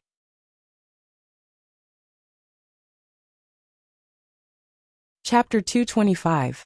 Who's Fei Ti? Who else in the council is named Fei? "Sir, are you talking about old Fei?" "I'm talking about that old freak." Fan Xian had finished everything. He called for someone to bring in a basin of warm water. He carefully washed his hands and pulled off a piece of fur to dry them. Then he said to Yen Bingyan, "You've been tortured for too long. Your heart has been injured, and your martial arts training has been greatly damaged." After saying this, he carefully observed Yen Bingyan's expression. He found that Yen Bingyan's face was calm, as if he hadn't heard anything. He couldn't help but sigh in admiration. He had made up his mind to take this seemingly cold, but actually extremely arrogant young man into his fold. "After you return home, take good care of yourself. It's not like you can't be cured. If your nails are pulled out, they'll grow back. If your bones are dislocated, I'll have the bald man from the 7th Bureau break them again. I'll treat you again. I can't let you become an old cripple like Chen Pingping." Fan Xian joked, but Yen Bingyan felt a bit strange. The entire Overwatch Council had spies all over the world, and not a single one of them dared to call Director Chen an old cripple in front of others. Yen Bingyan slowly narrowed his eyes, as if trying to see the truth behind this matter. For example, why was Fan Xian already the commissioner of the Overwatch Council at such a young age? Right at this moment, a burning sensation rose from his chest and abdomen. Even though his temperament was incomparably firm, he was still shaken by this sudden pain, and the corner of his eyebrows twitched a little. "It's nothing. It's just a method to force out the poison. Because I don't know what poison is in your body, The medicine I used was a bit too strong. But with me watching, you won't die. Fan Xian didn't care and helped him put on his clothes. Sweat beaded on Yan Bingyan's forehead. It was obvious he was in great pain. In a low voice he said, "Damn, this is worse than being poisoned. What kind of antidote is this?" Fan Xian was overjoyed. He clapped his hands and praised, "Brother Yan, you're finally willing to curse. That's right. Who are you always putting on that cold face for? You can act cool in front of the Northern Qi brocade guards, but don't do it in front of me. I've seen it since I was little." What he had seen since he was little was naturally that cool Uncle Zhu. "Who did you learn this antidote from? I don't trust you," Yan Bingyan asked coldly, as he felt the area of his body that was smeared with ointment start to burn. "As I said earlier." Fan Xian looked at him with a smile. A strange light flashed in Yan Bingyan's eyes. Forgetting all the pain inside and outside of his body, he hissed, "You are Fei Jie's disciple?" His voice was full of surprise. "Fei Jie doesn't have a disciple like you. You even boasted that you knew everything about me before I was 12. Fan Xian began to tidy up the bottles by the bed. "You don't even know who my teacher is," he said mockingly. Yan Bingyan looked at him and did not speak for a long time. Fan Xian looked back at him innocently. He rested his chin on his hand and looked at the worms all over Master Yan's body. "I say, Brother Yan," he said quietly, "why do I feel like you look at me with anger?" This was a thorn in Fan Xian's heart. Since he wanted to subdue Yan Bingyan, he had to know why he had such strong feelings of resistance toward him. Otherwise, his days in the future would be difficult. There was a long silence. Yan Bingyan still did not seem to want to talk about this topic. But for some reason, as the burning pain inside and outside of his body gradually faded, the head of the Overwatch Council in the north began to feel dizzy. Looking at Fan Xian's beautiful face, he felt an inexplicable hatred. He thought of the exciting life he had led in the Northern Qi court these years, and his words seemed to escape from his dry lips. "Commissioner, I don't know if you still remember that there was a murder case in Danzhou 5 years ago. It has never been solved." Fan Xian's hand, which was in the middle of closing the box, did not stop. He was slightly surprised. Of course he remembered that murder case. It was the first time Fan Xian had killed someone in his 2 lives. Even now, the cold chestnut that had burst out of the assassin's throat seemed to be stimulating Fan Xian's palm. "I know what you're talking about." Fan Xian frowned. "What does this have to do with you and me?" Yan Bingyan smiled strangely. "That assassin was under the jurisdiction of the 4th Bureau. It was because of this that I was chased north to be a rat." "So you hate me?" Fan Xian sank into silence. After a while he suddenly laughed with extreme pleasure. "I thought you should thank me." "Why?" Yan Bingyan's dizziness faded a little. After a moment of surprise, he returned to his cold demeanor. Fan Xian stared into his eyes and enunciated each word clearly. "Because I can see that you were born to be a spy. You like this kind of life. I think these 4 years of hiding in Northern Qi, nervous and uneasy day and night, have been a very exciting and fulfilling life for you." Yan Bingyan said, "If you like it, sir, you can try it." Fan Xian smiled and picked up the medicine box. Like a doctor, he walked out of the side room and closed the door behind him. He gave a barely noticeable shrug and scraped the drug out of his fingernails into the corner of the box. He warned himself in his heart that he would only use the drug on one of his own people once. There would be no next time. Yan Bingyan was indeed powerful. Under the effects of chloroform, he was able to wake up immediately. If he knew that Fan Xian had used this trick, it would be difficult for the 2 of them to get along. Hearing this story from Yan Bingyan made Fan Xian feel touched. At the same time, he knew the real reason why Yan Bingyan disliked him. Fan Xian felt very comforted. He did not think that he and Yan Bingyan had such a strange history. 5 years ago, because of the attempted murder in Danzhou, Yan Bingyan was chased to the north and became the head spy of the Overwatch Council in Northern Qi. 5 years later, it was Fan Xian who had come to bring him back. Thinking of this, Fan Xian couldn't help but smile. In this world, who knew when it would come back to haunt him? "Sir, Boss Xing is here with wine," a subordinate reported. Fan Xian waved his hand. "Take it. I don't want to see him." The subordinate acknowledged and went out. Fan Xian frowned. He had just lectured Master Cui, and now there was a letter from Xinyang. That eldest princess was really hot on his heels. As he was thinking this, Wang Qinian came in from outside. He held a letter in his hand. A letter from Sheng Huairan. Fan Xian tore open the seal and read it carefully. A look of worry appeared on his face. What are these people playing at? He raised his eyebrows and went into the backyard. Yan Bingyan was very alert. When Fan Xian opened the door, his hand had already touched the knife at his side. Relax a little.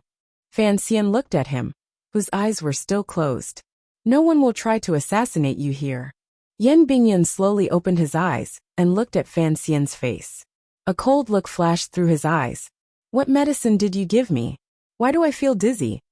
I used some medicine to calm the mind, Fan Xian explained calmly. Fan Xian calmly explained. Your spirit has been greatly depleted. If you want to recover as soon as possible, then you need a good night's sleep. I just didn't expect that your body's muscles would be able to resist the medicine. It's not very useful. What a pity. These light words covered up the earlier matter of the knockout drug. Fan Xian's delicate and untainted face was indeed the best disguise for crafty plots and conspiracies. Yan Bingyan knew that Fan Xian had entered the room because he had something to ask. His gaze fell on Fan Xian's hand. He frowned. Sir Fan, what is it? Fan Xian shook the letter in his hand and smiled. A letter from the eldest princess. Yan Bingyan was a little surprised, but he didn't show it on his face. What does this have to do with me?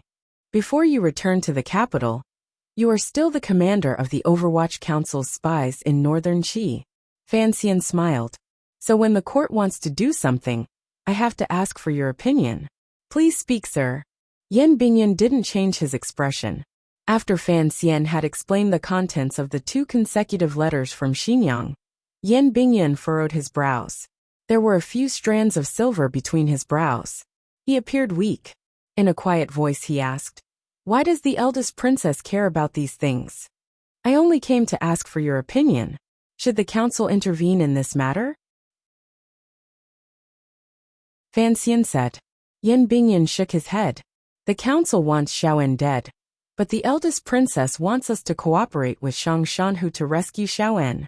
These are 2 opposing goals. How can we cooperate? Fan Xian sat down and looked at Yan Bingyan's cold face. Let's not discuss this for now. I need to know from your mouth what the current situation in northern Qi is like. Yan Bingyan looked at him and held up 3 fingers. 3 sides. One side is the Empress Dowager, one side is the Emperor, and one side is Shang Shanhu. But since Shang Shanhu has been moved back to Shangjing, his power has been greatly damaged. He must choose between the Empress Dowager and the Emperor. It was a simple and crude statement, but it was a confident judgment. Fan Xian silently signaled for him to continue. Yan Bingyan continued. According to what you say, if Xiaoen is Shang Shanhu's adoptive father, an imperial advisor He wants Xiaoen dead, then in the end, Shang Shanhu will definitely side with the emperor. Why? Because the Empress Dowager will certainly listen to He. Fan Xian unconsciously raised his eyebrows. The Empress Dowager is indeed quite young. But does imperial advisor He still have such thoughts? Yan Bingyan was stunned. It took him a moment to realize that this young man, who was beautiful on the outside but extremely wretched on the inside, had misunderstood his meaning. He looked at Fan Xian with disdain. Things are not what you think.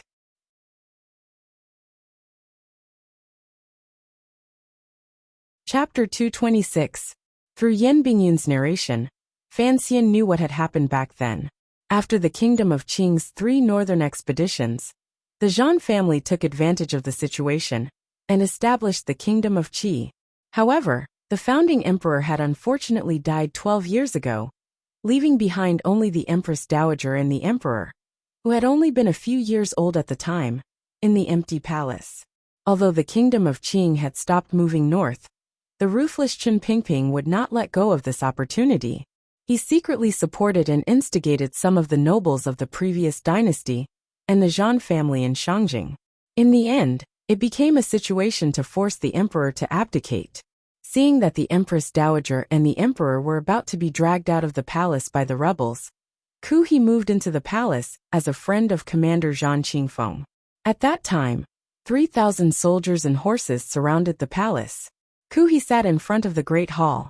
Behind him were the pitiful mother and son, and a large group of trembling eunuchs and serving girls, holding candles and brooms. Faced with countless spears and arrows, Ku He sat alone in front of the great hall. No one dared to make a move. Then the Empress Dowager's brother, Chang Ningho, crawled out of a sewer hole in the corner of the palace. He secretly contacted Shen Zhong of the Brocade Guard and gathered a group of forces loyal to the royal family to return to the palace. Only then did they stabilize the situation in Shangjing in northern Qi. After the incident, Ku He did not pursue the matter, and the Empress Dowager maintained her silence. Although the nobles who tried to force the emperor to abdicate were fine at the time, they did not meet a good end in the future. So no matter how one looked at it, the reason the Empress Dowager was able to sit safely in the palace was because of Ku He's reputation and unfathomable power. Ku He is so cool, Fan Xian said, slapping his leg in admiration. One man blocking 1,000 men. Even if there were millions of them, he would still go forward. So strong, so strong. Yan Bingyan looked at him. He felt that Ku He's words were a bit vulgar and not very respectful to the 4 great grandmasters. As one of the 4 great grandmasters, Ku He is aloof from the world. But if he shows his stance, no matter who it is, they have to be cautious. Fan Xian shook his head. Those idiots who tried to force the emperor to abdicate, I don't believe that Ku He could do anything to them. At the time, Ku He swore a blood oath. If anyone dared to sit on that dragon chair, he would kill that person. Yan Bingyan suddenly felt that the commissioner in the council was somewhat childish. Given Ku He's terrifying power, in the north of course, he can kill whoever he wants. If you can't even keep your life, your head will be separated from your body the moment you sit on the throne. Who would be willing to be an emperor like that? Great Grandmaster. Fan Xian frowned. For the first time, he felt that this kind of existence, which was beyond the scope of mortals, was indeed a very troublesome matter. What? Master Fan is young and promising, yet you don't even care about a grandmaster? Yan Bingyan looked at him coldly. Fan Xian smiled and didn't say anything. He had only met one of the 4 great grandmasters, Yi Luyan. At the time, he only felt that his singing was pleasant. As for Uncle Wu Zhu, who was nameless, but was actually on the same level as the 4 great grandmasters, Fan Xian had grown up with him, so naturally, he couldn't feel excited. Let's continue talking about Shangjing. Fan Xian raised his hand. If the Empress Dowager listens to Ku He, and Ku He wants Xiaoan dead. Yan Bingyan interrupted. Master, why are you so sure that Ku He wants Xiaoan dead? I have my sources of information, Fan Xian smiled. He didn't say anything about Haitang, nor did he say anything about the secret of the temple. He continued. Then Shangshan who will inevitably fall to the emperor's side. Only by gathering all the power of the emperor's party can we save Xiaoan's old life. Master Yan, do you think we can gain something from this? Yan Bingyan shook his head. Suddenly he thought of something. He smiled. Actually, when it comes to power, Northern Qi has never been weak. In these 4 years, I don't know how much I've seen, but I believe that compared to the kingdom of Qing, Northern Qi will never be able to win. Fan Xian didn't know why he had suddenly come to this conclusion. He was a little confused. Yan Bingyan laughed with great satisfaction. Just look at how the court will send Xiaoan back to Northern Qi. In the past year, the balance and peace that the Empress Dowager and the Emperor have struggled to maintain will be broken. I truly admire the person in the court who planned this. The person who planned Xiaoan's return was the eldest princess. Fan Xian's eyes were calm, but he was laughing coldly in his heart. There is nothing to admire. You have to know that this deal came at the cost of you. What do you mean? Yan Bingyan frowned. Fan Xian said, it was the eldest princess who sold you to the court of Northern Qi. Then, she arranged with Shang Shanhu to exchange Xiaoan for Northern Qi. Even if there is some disturbance in the court of Northern Qi because of Xiaoan, do you really think it will cause any big waves? You are nothing more than a pawn being manipulated by nobles. A pawn should have the self-awareness of a pawn. For someone like you to admire the hand that is holding your head, I really don't understand. These words were a little harsh. Fan Xian did it on purpose. He wanted to plant a seed of hatred in Yan Bingyan's heart for the eldest princess. Unexpectedly, Yan Bingyan's face was calm, as if he hadn't heard. Instead, he continued to plan. We cannot interfere in this matter. Shaolin's life and death have moved even Kuhi. The diplomatic mission is in a foreign country after all. It is impossible for us to interfere, and there is no need for us to interfere. I agree with your view. Fan Xian looked at him. But there is one more thing that I need your opinion on. Fan Xian told Yan Bingyan about what had happened to Cui a few days ago. Yan Bingyan's expression didn't change. What does Sir want to do? Fan Xian was silent for a while. But since he had already begun, he naturally continued. According to the council's wishes, we will gradually reduce the benefits that Xinjiang has gained from the north. The council's wishes. Yan Bingyan looked into Fan Xian's eyes. I hear that the commissioner may be in charge of the palace treasury next year. Fan Xian smiled as if he hadn't heard him. Sir Yan, you have been imprisoned for half a year, but you are still very well informed.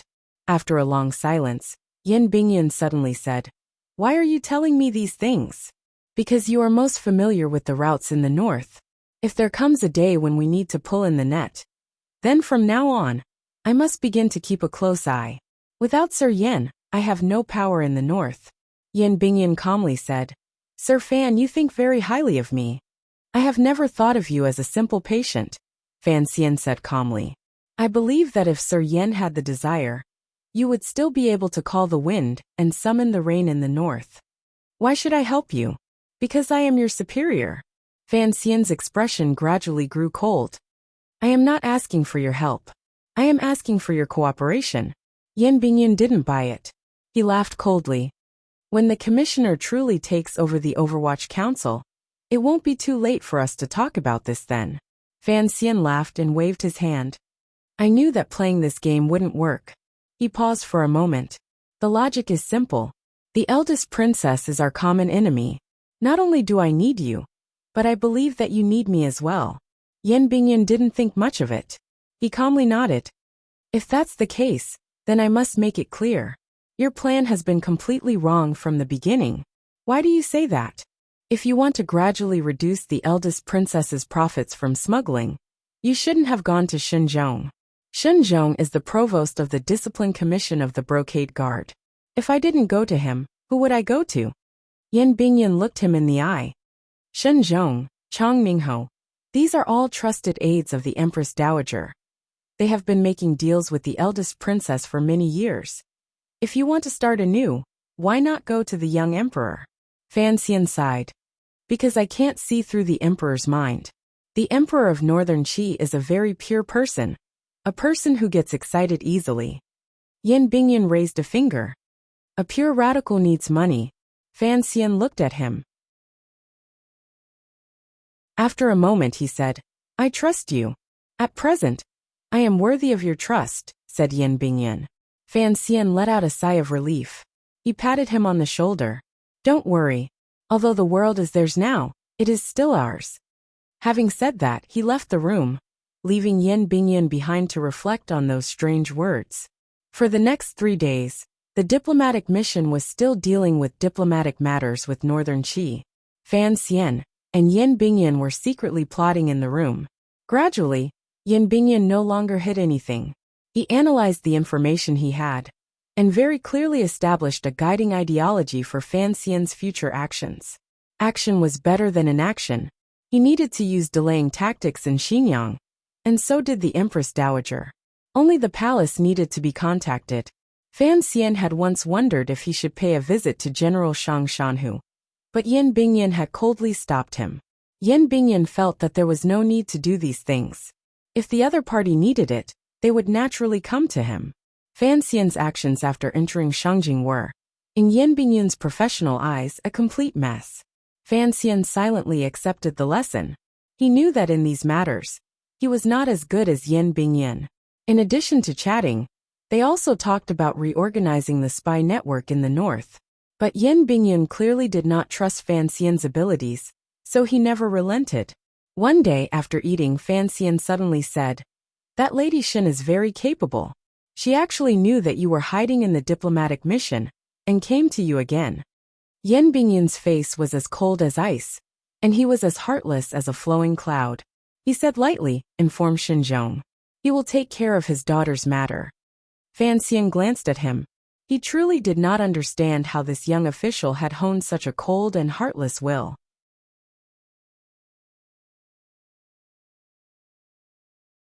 Chapter 227. The diplomatic mission of the Kingdom of Qing had quietened down, and now it was the turn of the other powers to be anxious. Shopkeeper Sheng often came to deliver wine, and humbly conveyed the greetings of Xinyang. Shinzhong had also invited Fan Xian a few times, but Fan Xian found an excellent excuse to decline. Shinzhong had no way of getting angry. On the contrary, Chang Mingho felt his heart ache at the loss of a fat piece of meat that had been at the tip of his tongue. Perhaps there was some agreement between the eldest princess and Shang Shanhu, but Xinyang did not have a deep foundation in northern Qi. They still needed the help of the Overwatch Council. After Fan Xian's persuasion, Yan Bingyun finally agreed to his plan. He was prepared to use the network he had been building over the past 4 years. The news from the south seemed to show that the Qing court was as stable as Mount Tai, without a single ripple. However, the Overwatch Council's report mentioned that there had recently been a few strange murders on Shandong Road. Although the murderers had killed ordinary people, their methods were extremely cruel. This was a case of the Ministry of Justice, but it had never been solved, so the 4th Bureau of the Overwatch Council had taken over. Fan Xian did not pay much attention to this murder case, and Yan Bingyun did not pay attention either. After all, the matter in Shangjing was enough of a headache, and the two of them were planning something sinister. Fan Xian's reason for declining all the invitations was very good. For the past 2 days, he had often been chatting with a village girl. Given her status, neither Shinzhong nor Chang Mingho had the guts to steal guests from her.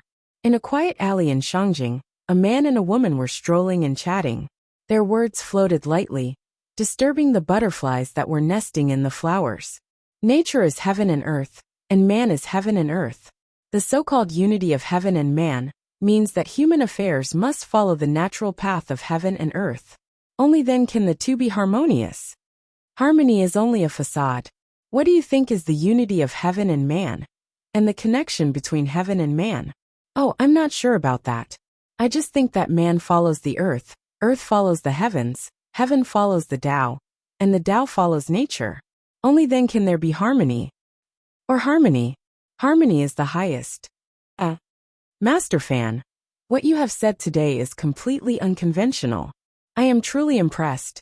Although she said she admired him, Haiding still put her hands in her pockets and dragged her feet. Her expression was serene as she walked on the street like a lazy woman. There was not a trace of admiration on her face. Fan Xian rubbed his nose in self-mockery. Just like that day in the palace, he imitated Haitong's sweeping footwork. Fortunately, this street was relatively quiet. Otherwise, if the two of them were to walk like this, they would probably be laughed to death by bystanders. Seeming to guess what he was thinking, Haiding said, "I just feel comfortable walking like this.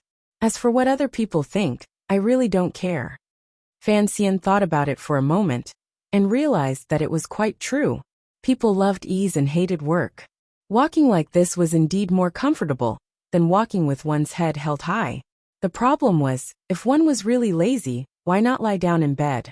As he thought this, his mouth naturally said, "I still feel that lying on the bed is more comfortable. If Miss Haiding is willing, we can lie on the bed and talk about literature, talk about life."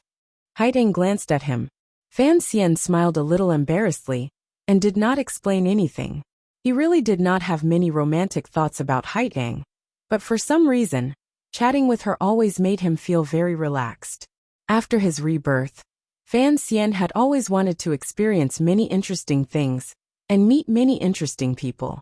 This visit to Northern Qi was largely to satisfy this spiritual need of his. Although there had been assassination plots along the way, and things had not been very interesting, Fan Xian had gotten to know 2 interesting people, Yan Bingyun and Haitang. Fan Xian felt that it had been worth it. I heard that Master Fan met with Master Xinzhong a few days ago? Haidang asked softly, reaching out to pull out the green branches hanging down from the street. It was already summer, but it had been raining heavily a few days ago, so there was no heat. The trees and flowers were still in the spirit of spring. Fan Xian nodded. We parted on bad terms. He knew that although he was above the court, he could see that the power of his faction was still biased towards the Empress Dowager. So he guessed why Haidang had asked this. Parted on bad terms? Haidang smiled, her face gentle. I am just curious. Master Fan, why did you hurriedly throw out that proposal? Were you not afraid that it would affect your reputation as an official if it got back to the south? Fan Xian's heart trembled, but his face showed no expression. I do not understand what you are talking about. Haidang said. The Empress Dowager was very tempted by your proposal. Fan Xian's face darkened slightly. Miss Haidang, you should know that these days I have been in seclusion refusing guests. The reason why I came out to accompany you when you spoke was because I felt that although you had acted against me at Wudu, you are, after all, an unworldly master. You would not talk about these petty matters of the world. Miss Haidang, you have disappointed me. If I did not say these things, I am afraid you would be even more disappointed, Master Fan.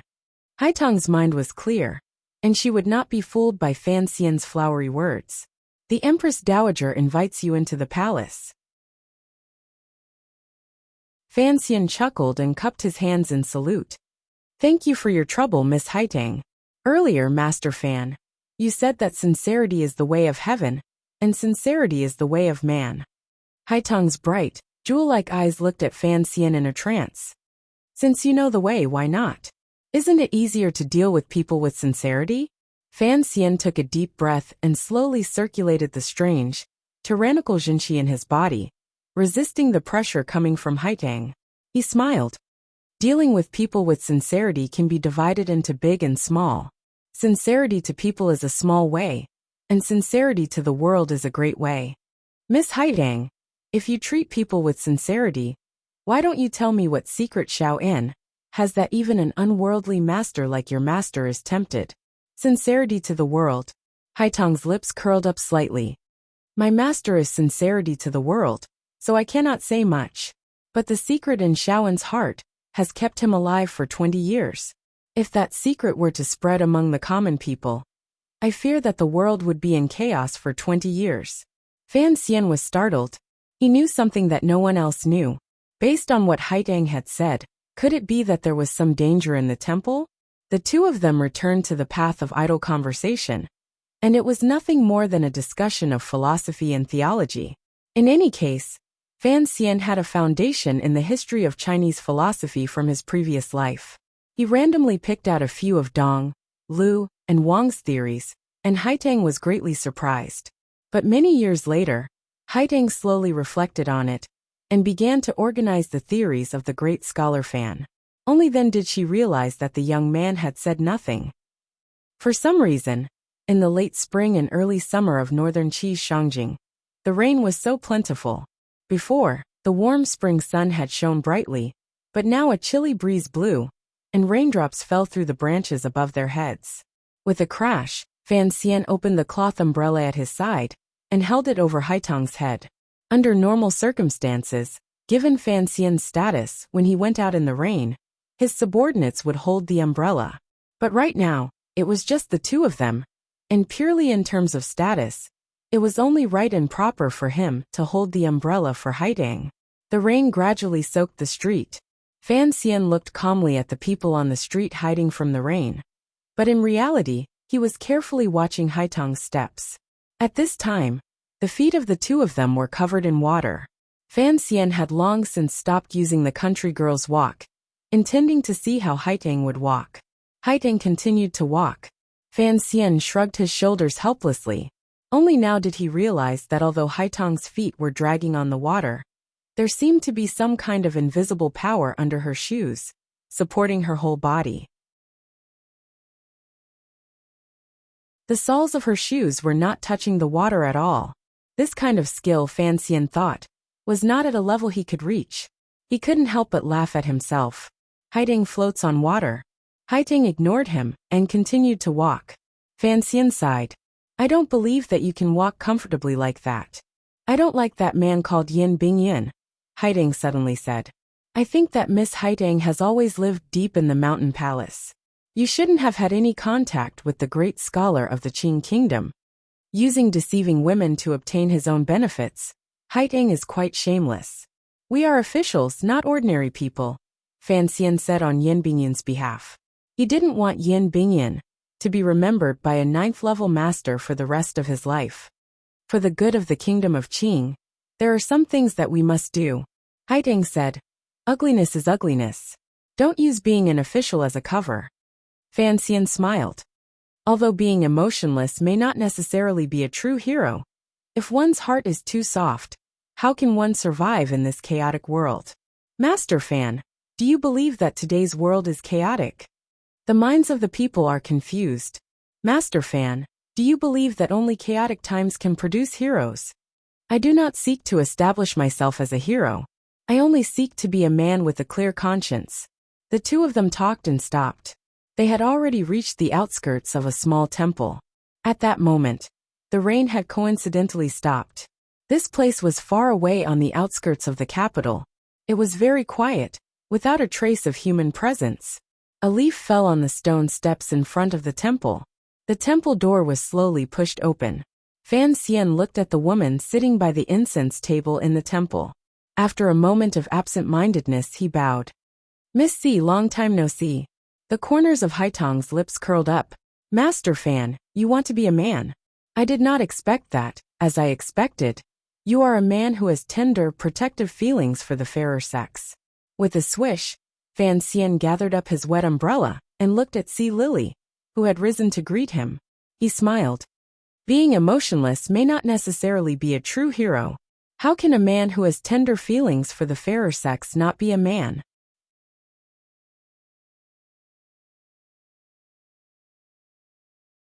Chapter 228. A heartless man is not necessarily a true hero. How can a compassionate son not be a true man? Haitang repeated slowly. Her face returned to her usual smile, and she led Fan Xian through the wooden door of the little temple. Master Fan. Sea Lily curtsied. Fan Xian, with a warm and distant smile, cupped his hands in greeting. When did you enter Shangjing, Miss C? Thanks to your good fortune, I entered the capital 3 days ago. I had a safe journey. Thank you for your concern. Sea Lily slowly lowered her eyelids. She was still wearing the light green robe she had worn during the journey.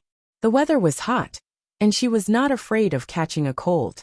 Fan Xian quietly said a few more words to her. Haitang watched calmly from the side, but there was a glimmer of a smile in her eyes. How could the unfamiliar expressions on their faces escape her eyes? Fan Xian felt a little strange. Why had Haitang brought him to the temple where Sea Lily was staying? And where were the palace nannies who had always served Sea Lily?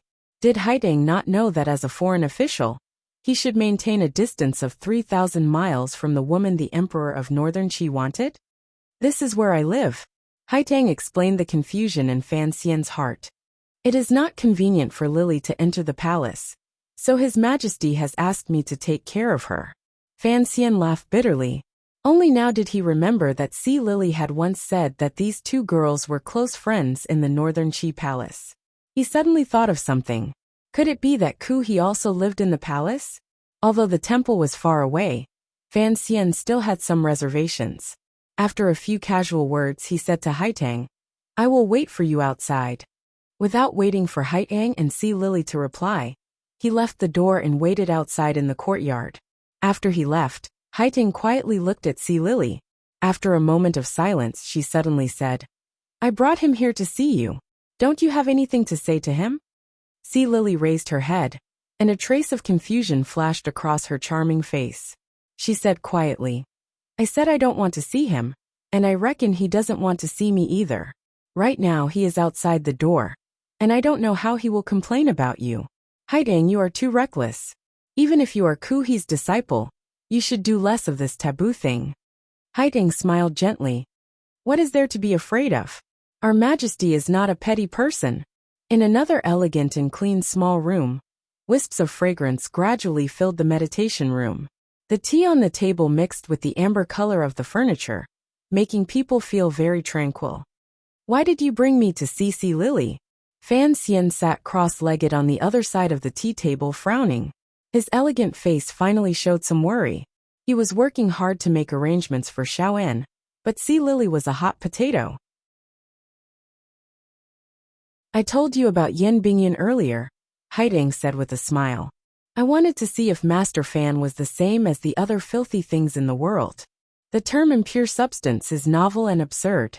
Have you never read the story of the stone, Master Fan? Haiding seemed surprised. Fan Xian's heart skipped a beat, and he didn't respond. He just smiled bitterly and said, Miss Haiding, have you misunderstood something? Miss Lily is just a criminal I've been escorting along the way. She's just a target in the agreement. I have nothing to do with her. My lord, you've misunderstood me, Haiding said softly. Today, I have invited you to my humble abode because there is something I need your help with. What is it? Fan Xian asked directly. Haiding smiled and said, Actually, it's something His Majesty was worried about when he left you in the palace. Fan Xian looked at her and found that her ordinary face easily made people feel close to her. He asked curiously, clearly, His Majesty didn't want you to know about his troubles at the time. Haiding used her left hand to gently roll up the sleeve of her right hand. With 2 fingers, she brought a small teacup to her lips. She slowly took a sip and said, The Emperor truly did not want me to know in the beginning, but his distress and I have been good friends for many years. Furthermore, in the Qi court, there are not many people, other than me, who are willing to help him resolve this distress. I've always been confused. Fan Xian could, of course, guess what the young emperor of Northern Qi was worried about. He smiled and said, Since everyone in the court is opposed to see Lily entering the palace, why does your emperor still insist on going his own way? Looking at the current situation, see Lily can only temporarily stay in Miss Haitong's residence, and presumably the Empress Dowager won't allow her to enter the palace. Master Fan, are you suspecting that there's more to this matter? Correct. I've never believed that there's such a thing as affection in the royal family. For some reason, Fan Xian was faintly unhappy, and his words were much sharper. Haiding stared at him calmly. After a while she said, Emperors are also people. How can you say anything about the matters between men and women? Fan Xian shook his head and thought of the emperors of his previous world. Perhaps Emperor Xuanzong of Tang was an exception, but in the end, didn't Yang Guifei turn into a wisp of a fragrant soul at Maui? Master Fan is already married, Haiding said casually. Fan Xian was slightly surprised. He thought of his wife at home, and of their first meeting in front of the incense burner in the temple of Qing. He couldn't help but smile, full of happiness. Haiding looked at his facial expression and sighed to herself. She smiled and said, I hear that Master Fan and your wife are very close. If someone tried to stop you two from being together, what would you do? Fan Xian raised his eyebrows and did not reply. But if there really was someone in this world who dared to come between him and Wanner, that person must be seeking death. Gradually, he seemed to understand the feelings of the young emperor in the palace. But when he thought of how the emperor admired Lily, Fan Xian still felt a little strange. Even though the agreement between him and Lily was that they were only in a mutually beneficial relationship, Haitong's request was actually what Fan Xian wanted. If Lily couldn't enter the palace, the only thing that would be lost would be the Overwatch Council of Qing. He just couldn't guess why she would want to find him. Haiding said, No one in the court is willing to help His Majesty welcome Lily into the palace. You should know that Lily's identity in the south is problematic. After all, I am limited by my status and have no right to speak in this matter. Fan Xian laughed coldly. She's working for Northern Qi. He then asked, Do I have any right to speak? I'm just a foreign official. After Wudu, this matter should have nothing to do with me. Haiding smiled. His Majesty, and I only wish to borrow your wisdom, Master Fan. Fan Xian couldn't help but laugh. He gently smoothed down the hair on his head with his fingers. Miss Haiding, you truly think highly of me. Haiding calmly said. Master Fan was originally a nameless person, but in a year's time, you've become the world's most famous immortal poet, a powerful figure in the South. If you say you have no wisdom, no one in the world would believe you. I'll think of something, but I don't know if it will work. Fan Xian picked up a cup of tea and drank it in one gulp. The key is still the Empress Dowager. If she isn't willing, nothing will work. Haiding stood up and bowed slightly. I thank you in advance. It seems that the relationship between you and Sea Lily is not shallow. Fan Xian bowed in return. If I ever need your help in the future, I hope you will remember the friendship between us today. Haitang expressionlessly replied. As long as it doesn't involve the politics of our country, I promise to do so. Fan Xian said, Don't worry. What I want you to do may never happen. If it does, it will only be an internal problem of the kingdom of Qing, and you won't have to go against the natural order that you've always pursued. That's good. Haitang relaxed a little. As the head envoy of the South, all of Fan Xian's movements in Shangjing had to be monitored by the court of Northern Qi. This was a tacit understanding and habit between the two sides, so it was rare for him to have complete freedom of movement. But today was an exception. Fan Xian was taking a stroll with Haitang, and Haitang clearly didn't like the rats of the brocade guard following them, so they walked together under an umbrella. It looked like they were strolling leisurely, but they had thrown off all the spies. He believed that the brocade guard wouldn't have the courage to follow them even after Haitang had clearly expressed her hostility. After leaving the wondrous little temple where the two girls lived, Fan Xian stretched. He didn't see any familiar brocade guard around the corner. A happy smile appeared on his face, and he walked into an alleyway at the corner of the street. There was no clear sky after the rain. Only a cool breeze blew the dew that fell from the branches, brushing past his cheeks. Thinking of Sea Lily and the Emperor, Fan Xian still didn't quite understand. But the topic that Haitang had just mentioned made this 17-year-old man's thoughts return to the capital, to the side of his wife and sister. Homesickness began to rise, and a warm feeling began to fill his chest. Occasionally, pedestrians passed by the alley. Some laborers were pushing handcarts, taking shortcuts to get to the shops where they worked.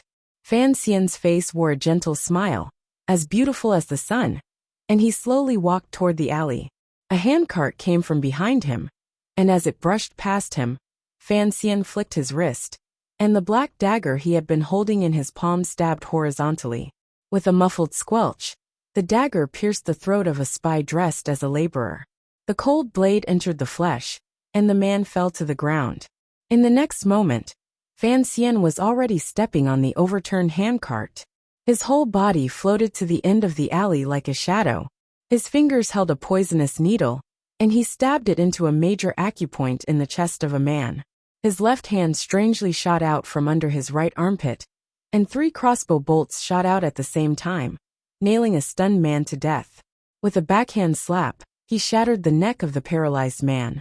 Fan Xian took off his clothes, turned over, and used the rain hat to cover his face and his sunny smile. He pulled the crossbow bolts from the dead man's body and walked out of the alley.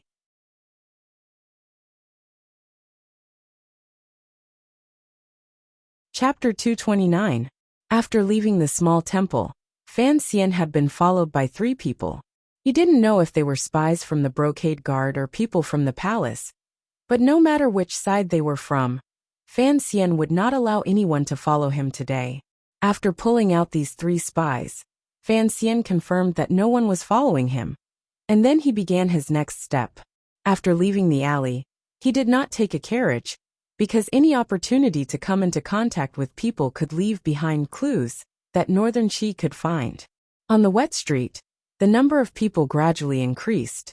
Using the crowd as cover, Fan Xian lowered his head and walked silently among the people of a foreign country. According to the Overwatch Council's anti-tailing rules, he should be looking for a cloth shop and then go through a back door. After a few more turns, he would be able to reach his destination. But Fan Xian did not use this method. First, he was confident that no one was following him. Second, he thought that if he made too many turns and came into contact with too many people, it would be easier for him to be discovered. Along the way, he carefully snuck into an official's manor. Coincidentally, it began to rain again in Shangjing. The rain was silent, but it was tangible, and it effectively hid his tracks.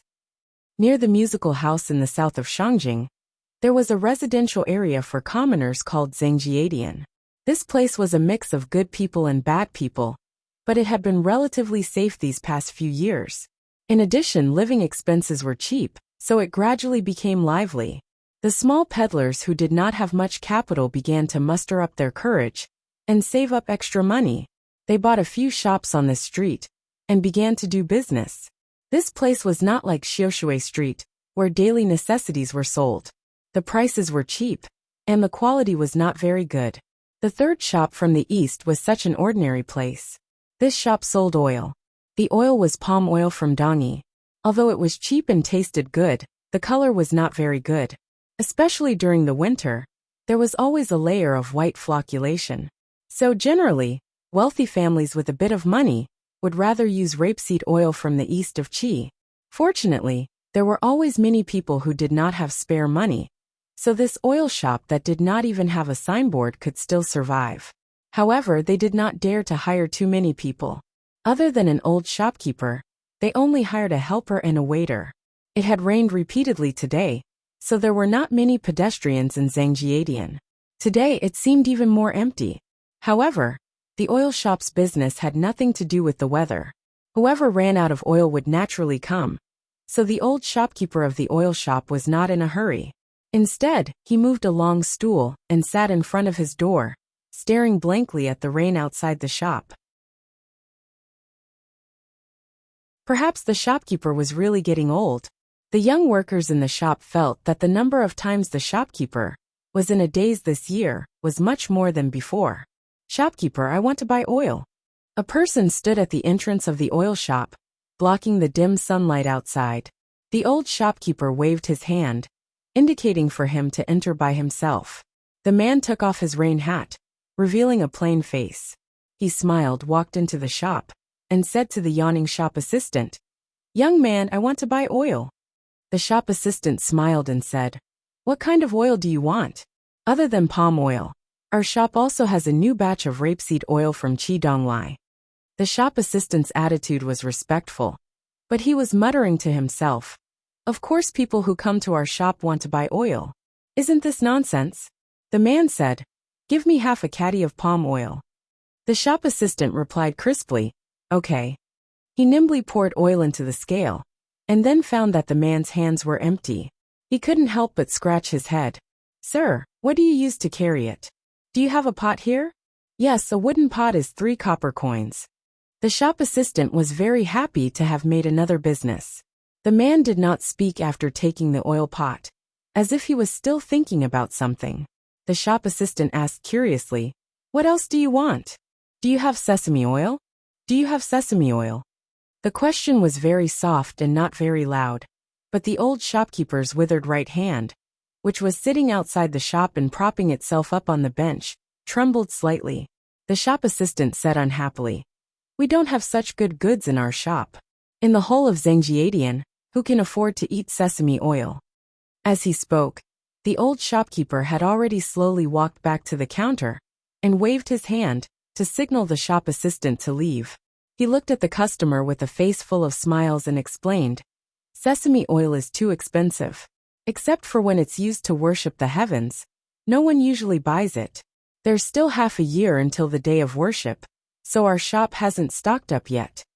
The man smiled and said, "Other than worshiping the heavens, worshiping people is also possible."